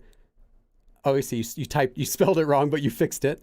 Any tips on how to get better at reading other than to read as much as possible? Reading lots of Hangul will not make you faster at reading Hangul, if that makes sense. Believe it or not, but just reading more Hangul and writing more Hangul will not make you faster at reading Hangul. Because reading is not just looking at the syllables and comprehend and saying them out faster. You have to actually know the word, because even though you wrote Hangul wrong, I could still read it as Hangul because I knew what word you meant. And it's the same thing for Korean. You have to know the words that are coming next in the sentence so you can predict it. So even if they spell it wrong, you can still read it correctly. Otherwise, you're not going to get faster at reading because sometimes the font's really small. You can't tell if it's an O or a U. Or sometimes like the letters are smashed together and you can't see what the letter at the bottom is. If you just focus on reading and writing, you're not going to learn that no matter how much you do. Getting faster at reading Hangul comes naturally as you learn more of the language. Now, in the beginning, you can practice a little bit of reading just so that you can kind of recognize the letters themselves, but you're going to get faster at it simply as your Korean gets better. So it's not something that I would say you need to study separately. Like you need to read a lot more if you're reading slow. I would say focus more on your speaking and your understanding, not on your reading. Your reading will get better. And then when your reading gets a little faster from doing those things, then you can start to read more books, because you'll get better at reading once you're able to understand what you're reading, not just by being able to recognize the letters. So when you get good at understanding, then even if the letters are written smudged, even if the stroke order is a little weird, you're still going to be able to read it because you know what it should say. Like you know what word possibly could come in this sentence after this. So you can predict that and think, oh, it looks kind of like what I was expecting. Yeah, it's probably that word, without actually having to look at the syllables, without having to look at the letters in the syllables.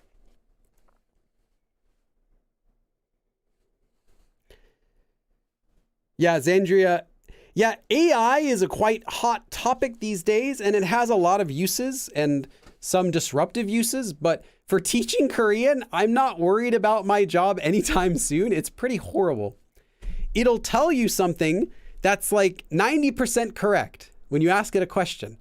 It'll tell you something and we're like, wow, this is really good. You know, even my teacher is not 90% correct, whatever.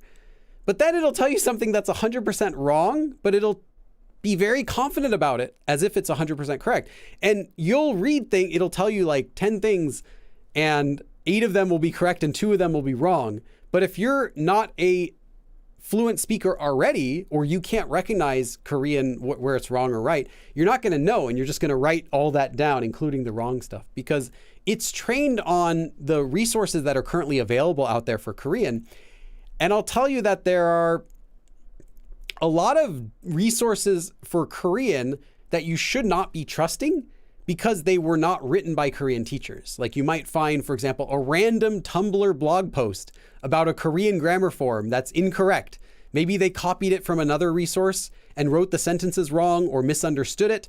But that lesson, that Tumblr post teaching Korean, goes into the AI's database and it uses it. So it thinks, oh, it must be correct because look, this person taught it. Or it grabs a book. The book is from 1970. Okay, it was correct in 1970, but now it wouldn't be natural, even if it's correct. You know, now it's not so natural. And it's like, ooh, thank you, grabs that, grabs my books, because it actually, I checked and it has all of my books in its database too. Is that legal? Probably not. Am I getting paid for that? No, but it still grabs my books. And it's combining all this stuff together like Frankenstein's monster. And yeah, it's not trustworthy. That's the main issue. And it won't tell you when it doesn't know. In fact, it'll say it's correct, even when it's flat out wrong. And you can ask it questions like, ask it if 갑시다 is a natural way to say let's go to your friends. Ask it that right now. See what it says. It's going to say, yes, it's natural, because that's a common misconception that was taught throughout so many generations of Korean books for like decades. Is you'll find in Korean books, the upsida form is used as a let's form. And it's not. It's very awkward to use. But because so many books were copying each other, or they would simply, that's how they learned it and they copied it and repeat it, you get all these resources that say yes, and then the actual answer is no, and ChatGPT thinks, oh, obviously yes, and it'll parrot it back to you. Yes, of course, perfectly natural. Even if you tell it it's not natural, it'll say, no, it's natural. And it's done that since ChatGPT, like, it first came out. It still does that with the new version. Yeah, it's not trustworthy.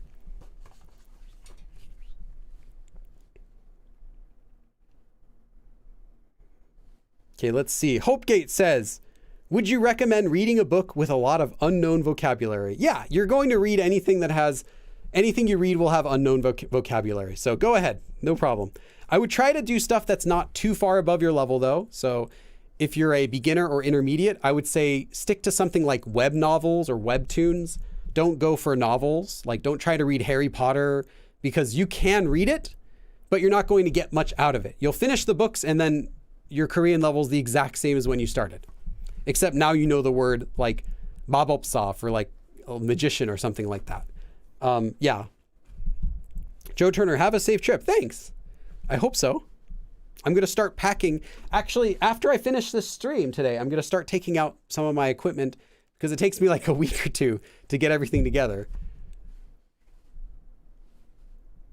Zandria says, we need a hip new AI for the modern kids with new info. Yeah. Something cool and hip that the kids would like. That's the answer. Aniki says, however, whether it's a good way to say it depends on the context and the level of formality you want to convey. Incorrect. But thank you for checking. Yeah, that would be incorrect. Although it could depend on the context, yes, but not the level of formality. The form itself is a polite formality, but it's not going to be used. So yeah, ask if you should say it to your friends and tell me what it says. Let's see. Korean novels are next level. Digital pancake. Yeah, Korean novels would be a very high level to get much out of those. You can read anything you want, but if it's something that's way above your level, you're not going to get much out of it. You'll get more out of something that you can follow along with just some help. And then by the time you finish that, you're kind of going to feel like up to that level. And the same goes with listening practice. You want to find listening practice that's just a bit above your level, not something that's really high. So that's why I would say don't listen to the news. Like, don't watch the news. Like, that would be a ridiculous way to try to practice listening. I mean, you can do it. I can't tell you what to do, but you're wasting your time if you're doing that because it's going to be way above your level. Much better would be listen to something that you can understand parts of. If you listen to the news for like a year, eventually you'll understand parts of it, but it's still going to be way above your level. So yeah, a faster way to learn is to find something right above your level and, get up to there. And then you can do something a little bit higher and a little bit higher and a little bit higher. And then soon you'll be up to the news, but just starting there, it's really hard to get up.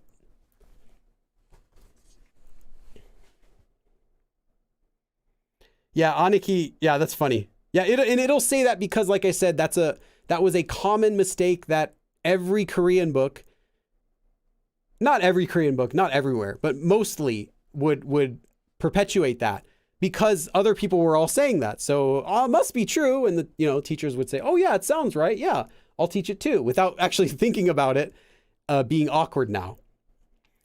Another question you can ask it is, ask it about 천만에요. This one it might know because I've seen lots of posts about it, but ask about 천만에요. Ask if 천만에요 is a natural way of saying you're welcome. And if it says yes, no, if it says no, or if it says yes, it doesn't matter. Ask it, when would it be appropriate to use it? Because it's not used, but I'm curious what it would say. This is another really common thing. I have a few others like this, a few other expressions that are normally taught in books, but that are not considered correct information anymore. 처음 뵙겠습니다 is another one for nice to meet you. It's still used, but how it's used, I don't think ChatGPT knows. Zandria says, I haven't tried it yet, but I wonder if ChatGPT will teach Korean swear words. It does not. It won't let you talk about anything that could be inappropriate. It won't even let you talk about like potty jokes or anything related to that. Like it won't make jokes about that kind of thing. It just says, I'm sorry, I'm not allowed to, with my current programming, I cannot talk about these things. Please suggest another topic like that. Mike says, I watch Korean PBS since it's always live 24/7. Should I stop? If it's just background noise, it's not going to help you anyway. So don't worry about it. If that was what you're using as your active listening, like sitting down with a notebook, actively trying to understand, then yes, I would stop and find something else. If you just have it on in the background while you're like making SpaghettiOs, it's not hurting you. It can't bite you. It's not going to drain your Korean or anything like that.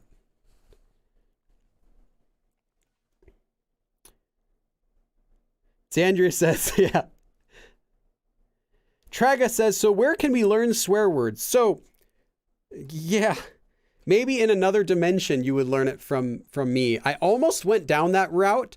I wanted to make my channel just kind of like, you can learn, any kind of Korean from my channel, but it kind of just ended up where my channel is focused on Korean for anyone in your family-friendly Korean learning content. It's just kind of how my channel ended up becoming. So at this point, I can't make something like that, at least not on my current channel. If there was enough demand for that sort of stuff, like more, I don't know, swear words or slang, more different aspects of Korean culture that I can't talk about in my regular channel, I would have to make a separate channel for that. One of my friends was joking with me. He was saying, yeah, you should start a Go Billy After Dark YouTube channel where you talk about like swearing or different culture in Korea. But I don't really know about that. I kind of think I don't want to I want people to feel like they can send their friends to watch my content if they want and not have to worry about it being not safe for work.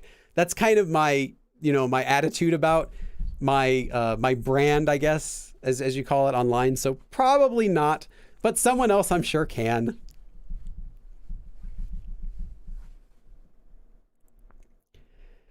Aniki. So yeah, ask me Aniki. Sorry, Aniki. Now ask it. In what situation would it be fine to use 천만에요? Ask it that. There is a situation. I'm curious what it would say. I'll let you know what the answer is after you tell me what it says. 천만에요 is used in Korean a lot, but not in your regular conversations, not with your friends, not with anyone young. There is a reason why it's not a common way to say it, but it's not that it's awkward. I mean, well, it is awkward, but it's not because it's awkward that it's not used like that anymore. I'm just curious what ChatGPT would say. because this is another phrase that is taught in older books like 20 years ago as being completely normal, but now we know is awkward. Billy After Hours, yeah. Traga says, I don't think that kind of channel exists. Yes, there are. So I subscribe to like literally every YouTuber that teaches Korean. I try to seek them out and subscribe to them. They don't know that I subscribe to them unless they check their subscribers, but I'm subscribed to you. If you teach Korean, check your subscriber list. You'll see me. If you sort by number of subscribers, you'll see me. I'm there. If you're anyone who uploads anything on any regular schedule, I'm subscribed to you. It doesn't say I watch, not saying I watch your videos. I don't watch YouTube there very much in general, but I'm subscribed. So every once in a while I might check. And I've found some people who do teach that sort of content. Yeah, I'm not sure if they're still active, but at least as of last year, there were 2 channels that were making videos about like more not safe for work discussions of culture as well as language. There are.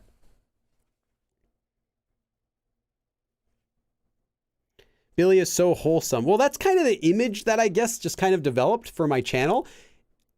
I'm a regular person, but at the same time, I realize that Korean learners are just, most people who are trying to learn Korean, they just want to learn the language. They're not necessarily trying to look for like, you know, more like adult or more serious or like swears or stuff like that, that kind of content for Korean. So I wanted to make sure it's accessible to everyone. And that's just the way it ended up turning out. Not that I'm against teaching any of that, just I don't think it would be appropriate for my channel.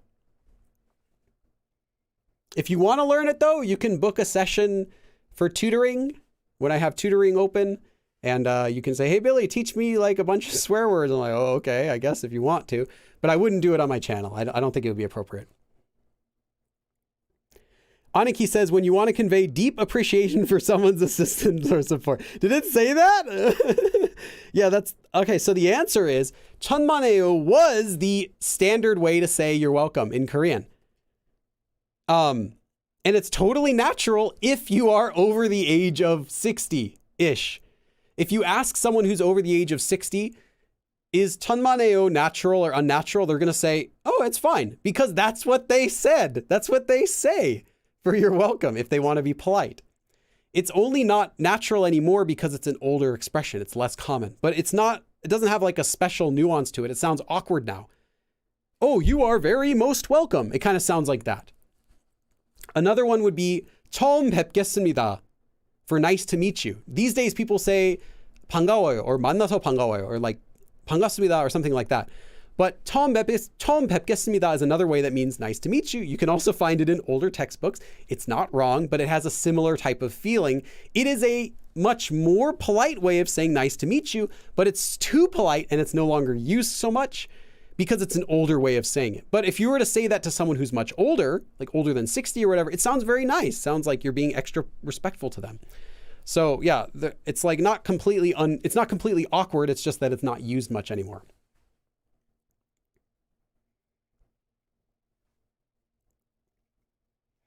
Mike said, when my Korean said thank you. So a Korean person says thank you and you reply with 아니에요. That's correct. That's the natural way to do it now is you say, oh no. So it's, oh, 감사합니다. 아, 아니에요. No, it's okay. Like that.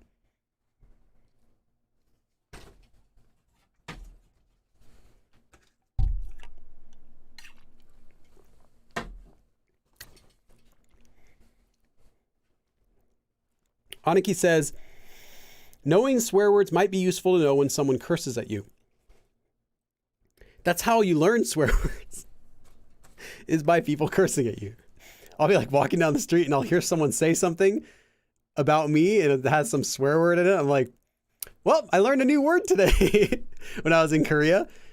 So yeah, you learn stuff just by talking with Koreans. You can ask your Korean friend, what's the worst swear word you know? Oh, try this experiment. If you're interested in that, ask your Korean friend, what is the worst swear word in Korean? In English, if you did this, you're going to get the same answer from most people. It's going to be a similar answer from most people. Korean, everyone's going to tell you something different. Everyone's going to say, oh, that's the worst swear word. Oh, no. No, this word is worse. And so you ask someone else, that word, they said that. No, this word is worse. You're always going to hear that. There's no consensus on the worst swear word in Korean. But ask them anyway. It's kind of fun. I've done this before. I would always ask my friends, what's the worst swear word? And you learn a lot of words that way. Yeah, it's pretty colorful language. I personally don't use swears in Korean. I feel like I don't need that emphasis when I'm speaking. I don't do it in English though too much either. But yeah.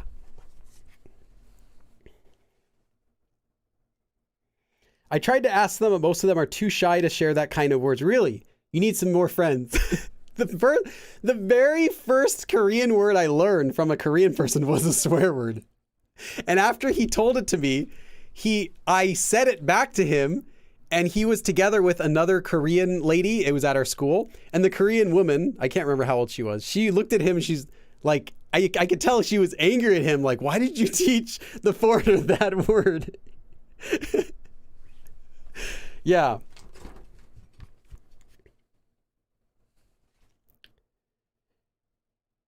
Jiao Vu says the scariest, worst Korean swear word is a strong hiss. No. The hiss is not a swear. The hiss is nothing bad.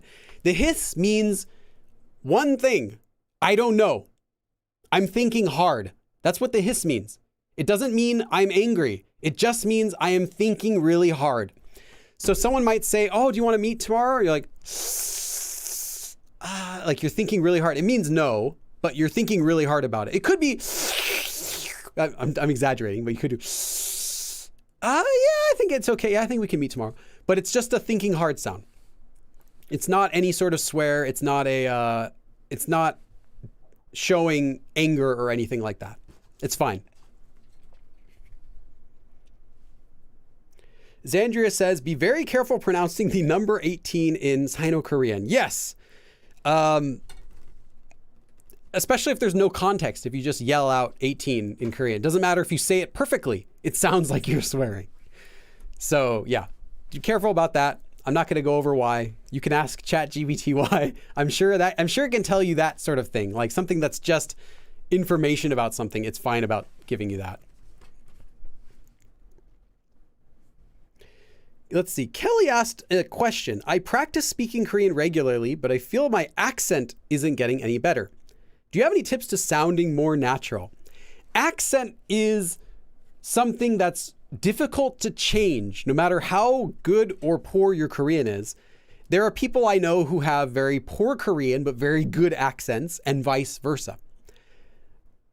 A recent example, I guess I did the TXT video, and one of the members of TXT, Hyunin Kai, he has an accent when he speaks Korean, but his Korean otherwise is native level.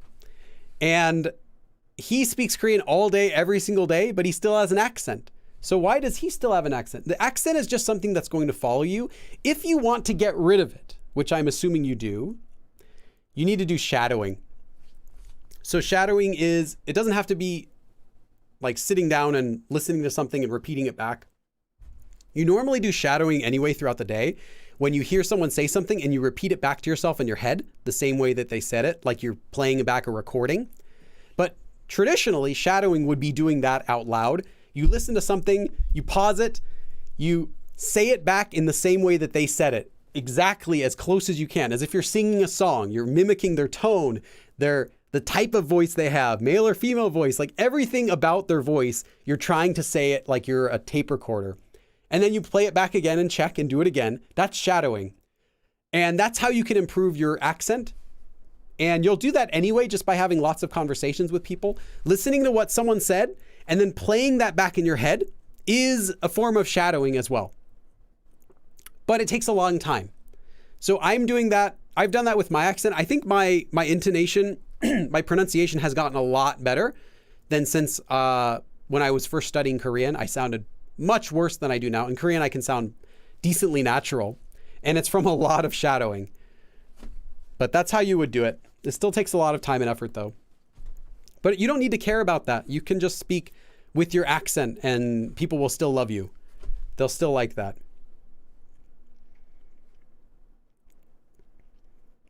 I've heard it's about the movement of your lips. Like speaking Korean as if you're speaking English. Well, that's normal. Is when you're learning intonation is that you do it copying your intonation in your native language. I actually made a video about intonation also. I can't upload it though for you yet. It's probably not going to be uploaded till like the end of this year if I'm next year. End of next year if I'm being honest. But I filmed it just like a couple weeks ago.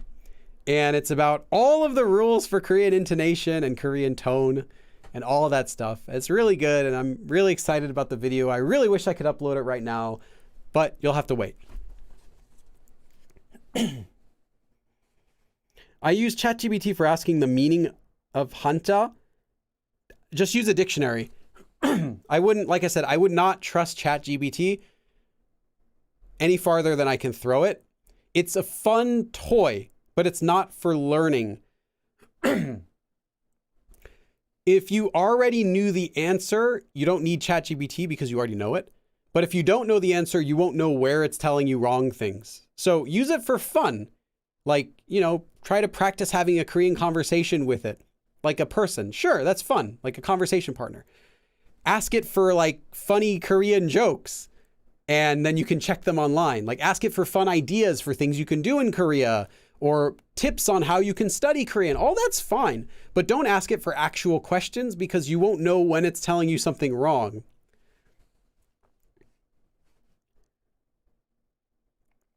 Yeah, I mean, I could check when it's going up, but I can't tell you the actual schedule, what it'll be, because it's going to get pushed down depending on what other videos I do in the meantime.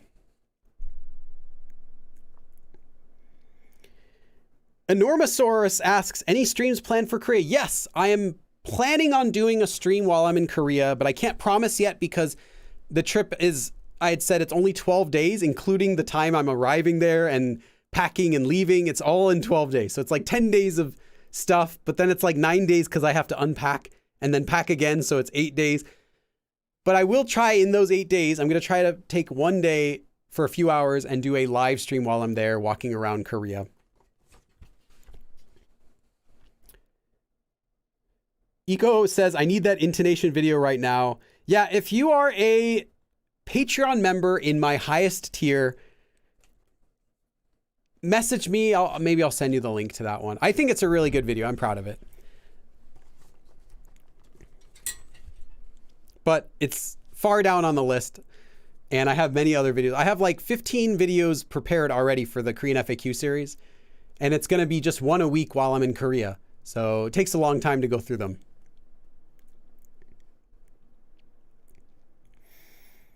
Let's see.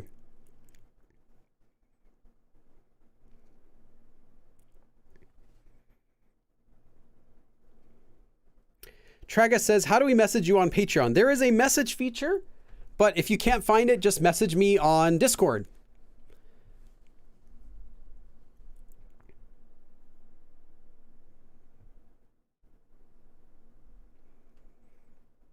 Let's see. And it should be pretty easy to share it. Although I have to check. If it's not going to be up till like the end of the year, I'm not sure if I would share it that early, but I don't know if it's that late. Oh, let me see. When is it going up? Intonation.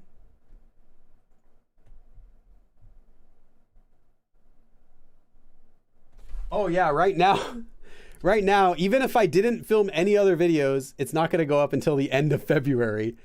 So that's going to be pushed back far. That's probably going to be during the summer at the earliest, like next summer in Korea. Yeah. So we're looking at like a like a May upload date, I think. April or May. Sometime around there, I think is more realistic. But who knows? Could be sooner.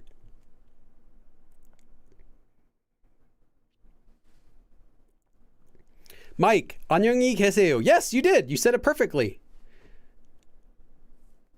My planning is crazy. No, it's just some of my videos I have planned in advance. Not all of them. If I make something that's like awesome, then I'll really, really quickly edit it and push it out. Like the TXT video is going ahead of everything else. So I already had everything scheduled, but the TXT video is going as soon as I can, which is next Sunday. And yeah, so look forward to that. If you're a fan of TXT or BTS, watch that video, share it with your friends. It's like an hour and a half, so you might want to make some popcorn and some snacks.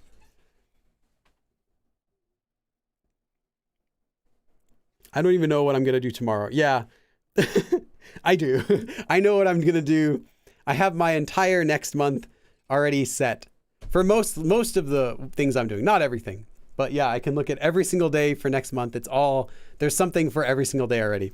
This week, especially this week, I'm finishing preparing to go to Korea. So tomorrow I have to do my shopping, buying ingredients for Thanksgiving because I'm coming back like right before Thanksgiving. Yeah. So I have to make sure I have everything ready for Thanksgiving before I come back, or else I won't be able to do shopping the day before Thanksgiving. I have to get a haircut. My hair is getting all weird again. I have to clean my house because I haven't cleaned it in a while. Like a bunch of stuff's on my schedule. I'm usually pretty good about that.